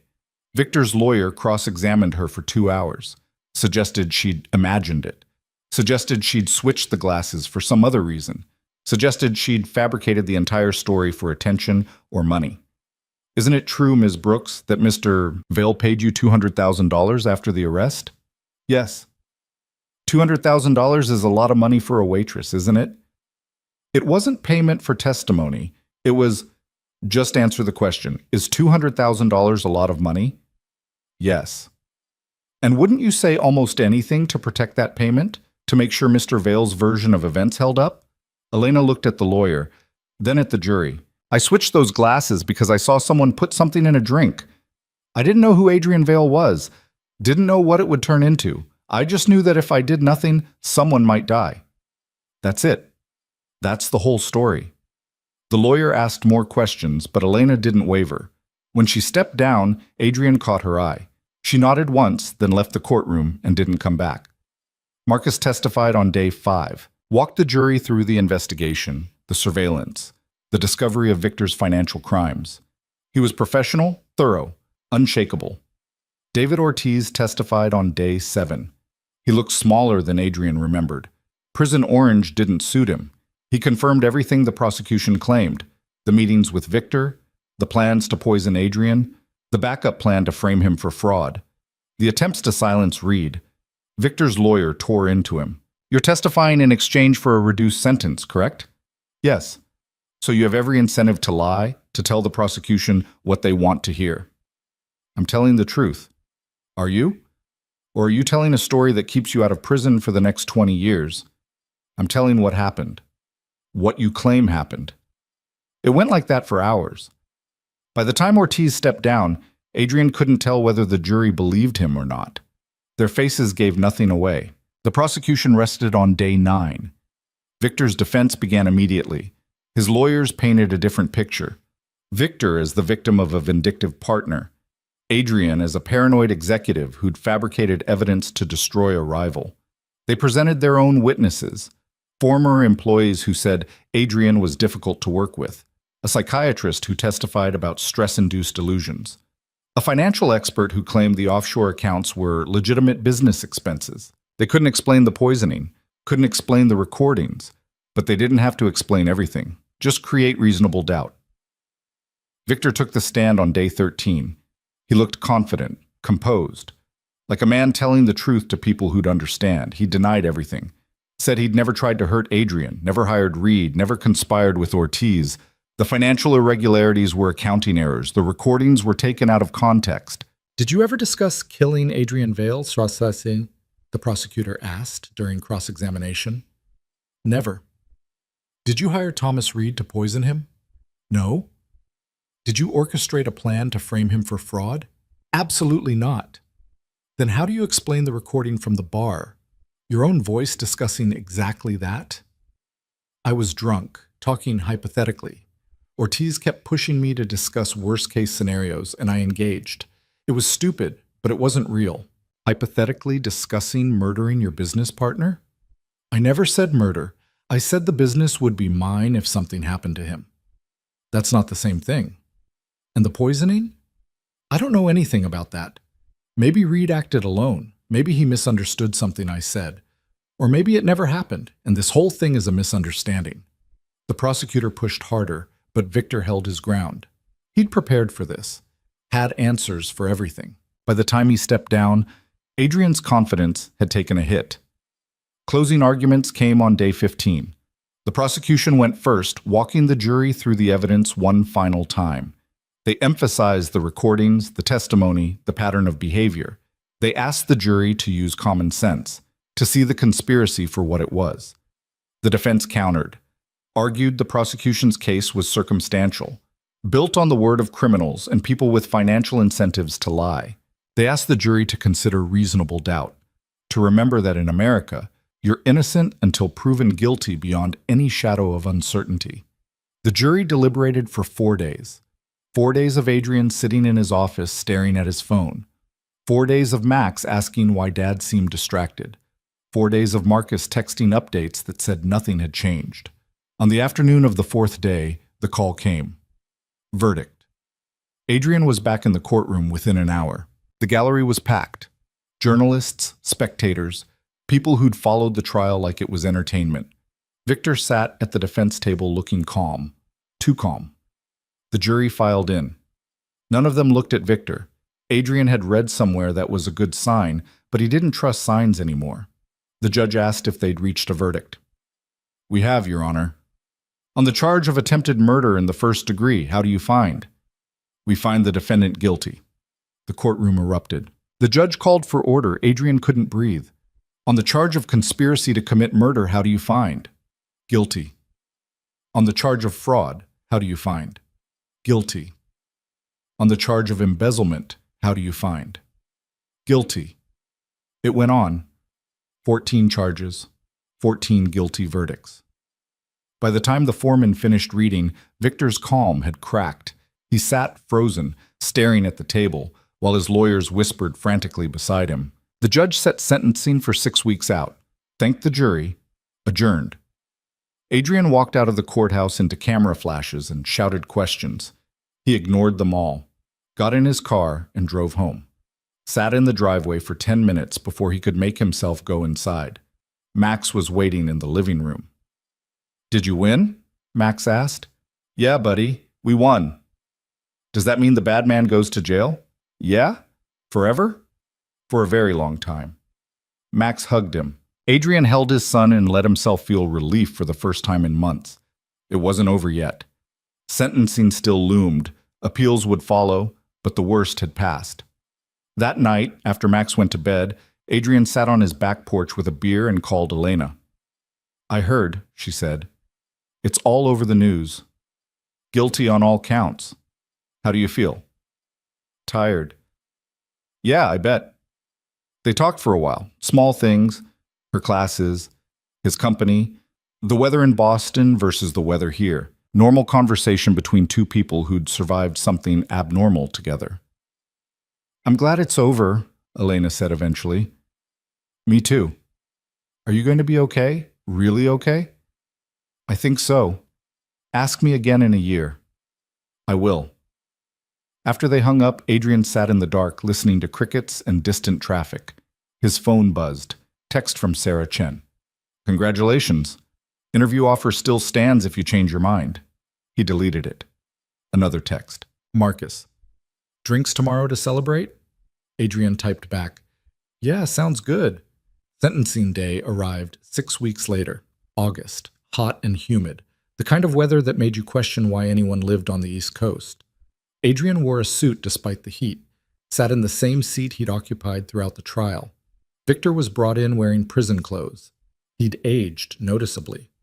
Gray at his temples, lines around his eyes. Prison did that to people. The judge read through the charges again. Asked if Victor had anything to say before sentencing. Victor stood. "Your Honor, I maintain my innocence. I never tried to hurt Adrian Vale, never conspired to commit murder. The jury got it wrong, and I'll be appealing this verdict. That's all I have to say." He sat back down. The judge looked unimpressed. She'd presided over the entire trial, heard every piece of evidence. She wasn't buying Victor's innocence. Mr. Hale, she said, you were found guilty of attempting to murder your business partner, of conspiring to steal his company, of committing fraud on a massive scale. These crimes were premeditated, calculated, and showed a complete disregard for human life. You betrayed someone who trusted you. You endangered a child.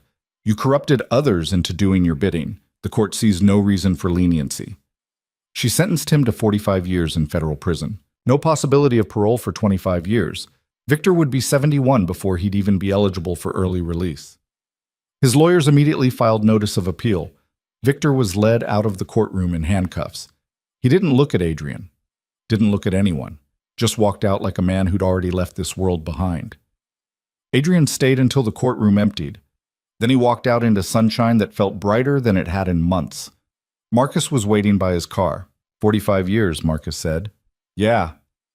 That's effectively life. Yeah. How do you feel? Adrian thought about it. Like I can finally breathe. They got drinks that night. Not at Luminaire. Adrian would never set foot in that restaurant again. But at a dive bar, Marcus knew where nobody recognized them and the beer was cheap. They didn't talk about the trial. Didn't talk about Victor. Just talked about normal things. Sports. Max's upcoming birthday. Marcus's daughter starting college. Normal felt good. The company recovered slowly. Clients came back. New investors emerged. The board stopped questioning every decision. By October, Adrian had hired a new COO to handle day-to-day operations so he could spend more time with Max. Someone he'd vetted thoroughly, someone with no connection to Victor or his network. Life started resembling something manageable. Max's nightmares stopped. He went back to being a regular 7-year-old who cared more about soccer and video games than corporate conspiracies and murder trials. Adrian attended every game, every parent-teacher conference, every school event. Made good on the promises he'd made during those dark weeks when he wasn't sure he'd survive to keep them. Elena visited once, December. She was in town for the holidays and texted asking if they could meet for coffee. They went to the same shop where they'd said goodbye months earlier. She looked different, happier. Her hair was different. New clothes. The kind of confidence that came from building something for yourself. You look good, Adrian said. You too. Less like someone trying to survive each day. I feel less like that. How's Max? Good. Great, actually. He made the travel soccer team. Won't stop talking about it. That's good. Kids should get to just be kids. They talked for an hour. She told him about finishing her degree, about a job offer from a tech company in Cambridge, about a guy she'd started seeing who worked in her building and didn't know anything about poisoned wine or billionaires or trials. I'm happy for you, Adrian said. I'm happy for me, too. She smiled. You ever think about that night at the restaurant?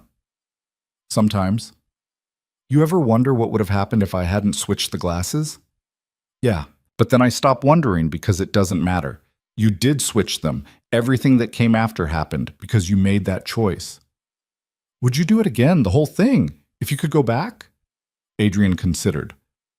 I don't know, probably not, but I can't go back, so it doesn't matter.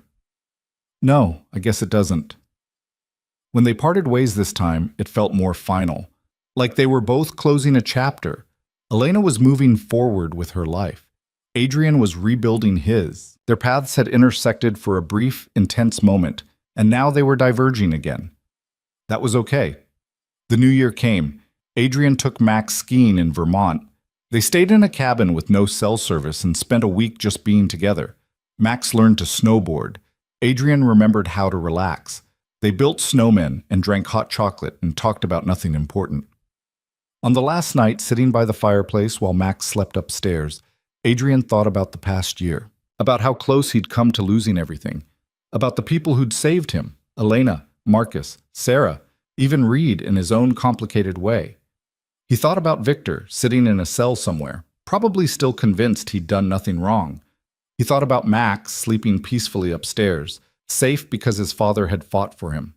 And he thought about the future, about rebuilding the company into something better, about being present for his son, about learning to trust again, carefully, slowly, but learning nonetheless. His phone buzzed. Text from Marcus. Appeal denied. It's officially over. Adrian stared at the message. Victor's lawyers had been fighting the conviction for 6 months, filing briefs, arguing technicalities, looking for any angle, and now it was done. The conviction stood. 45 years confirmed. He typed back, "Good." Then he put his phone away and went upstairs to check on Max. His son was sprawled across the bed, covers kicked off, still wearing one sock. Adrian pulled the blanket back over him and stood there watching him sleep. This was what mattered. Not the company, not the money, not revenge or justice or any of the things he'd been fighting for. Just this kid. This small person who trusted him completely and deserved a father who could be present, who could be safe, who could be there. Adrian had almost lost that. Had come within one switched wine glass of Max growing up without him. But he hadn't lost it, and now he had a second chance to get it right. 3 years later, on a Thursday evening in early spring, Adrian sat in the stands at Max's soccer game watching his 10-year-old son chase a ball across a muddy field. Max had gotten taller, faster, better.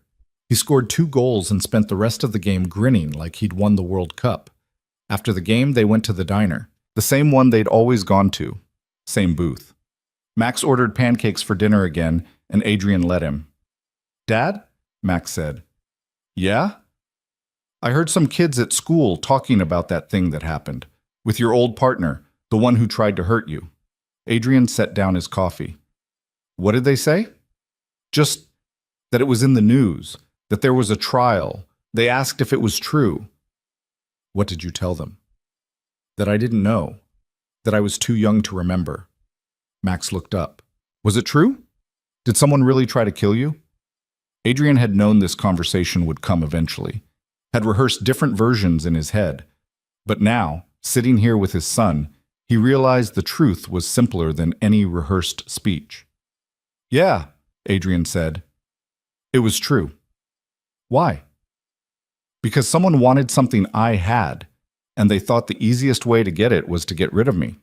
"That's messed up." "Yeah, it is. But you're okay now." "I'm okay now." Max nodded, went back to his pancakes. "I'm glad you're okay." "Me too, buddy." They finished dinner, drove home. Max did homework while Adrian answered emails. Normal evening, normal life. The kind of normal Adrian had fought for and almost lost and would never take for granted again. Later that night, after Max went to bed, Adrian's phone rang. Unknown number. He almost didn't answer. Then did. "Hello? Mr. Vale? This is Christine Martinez. I'm a producer with Dateline NBC. We're doing a retrospective on the Victor Hale case.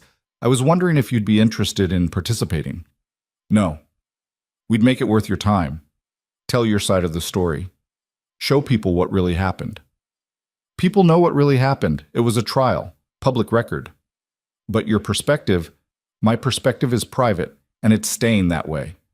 He hung up, blocked the number, went back to his email. The requests still came sometimes. Journalists, podcasters, true crime enthusiasts. Everyone wanted the story from the man who'd survived. Adrian always said no. The story belonged to him and the people who'd lived through it, not to strangers looking for entertainment. 5 years after the trial, Vale Industries had fully recovered. Adrian had taken the company in a new direction, less aggressive growth, more sustainable practices, better oversight.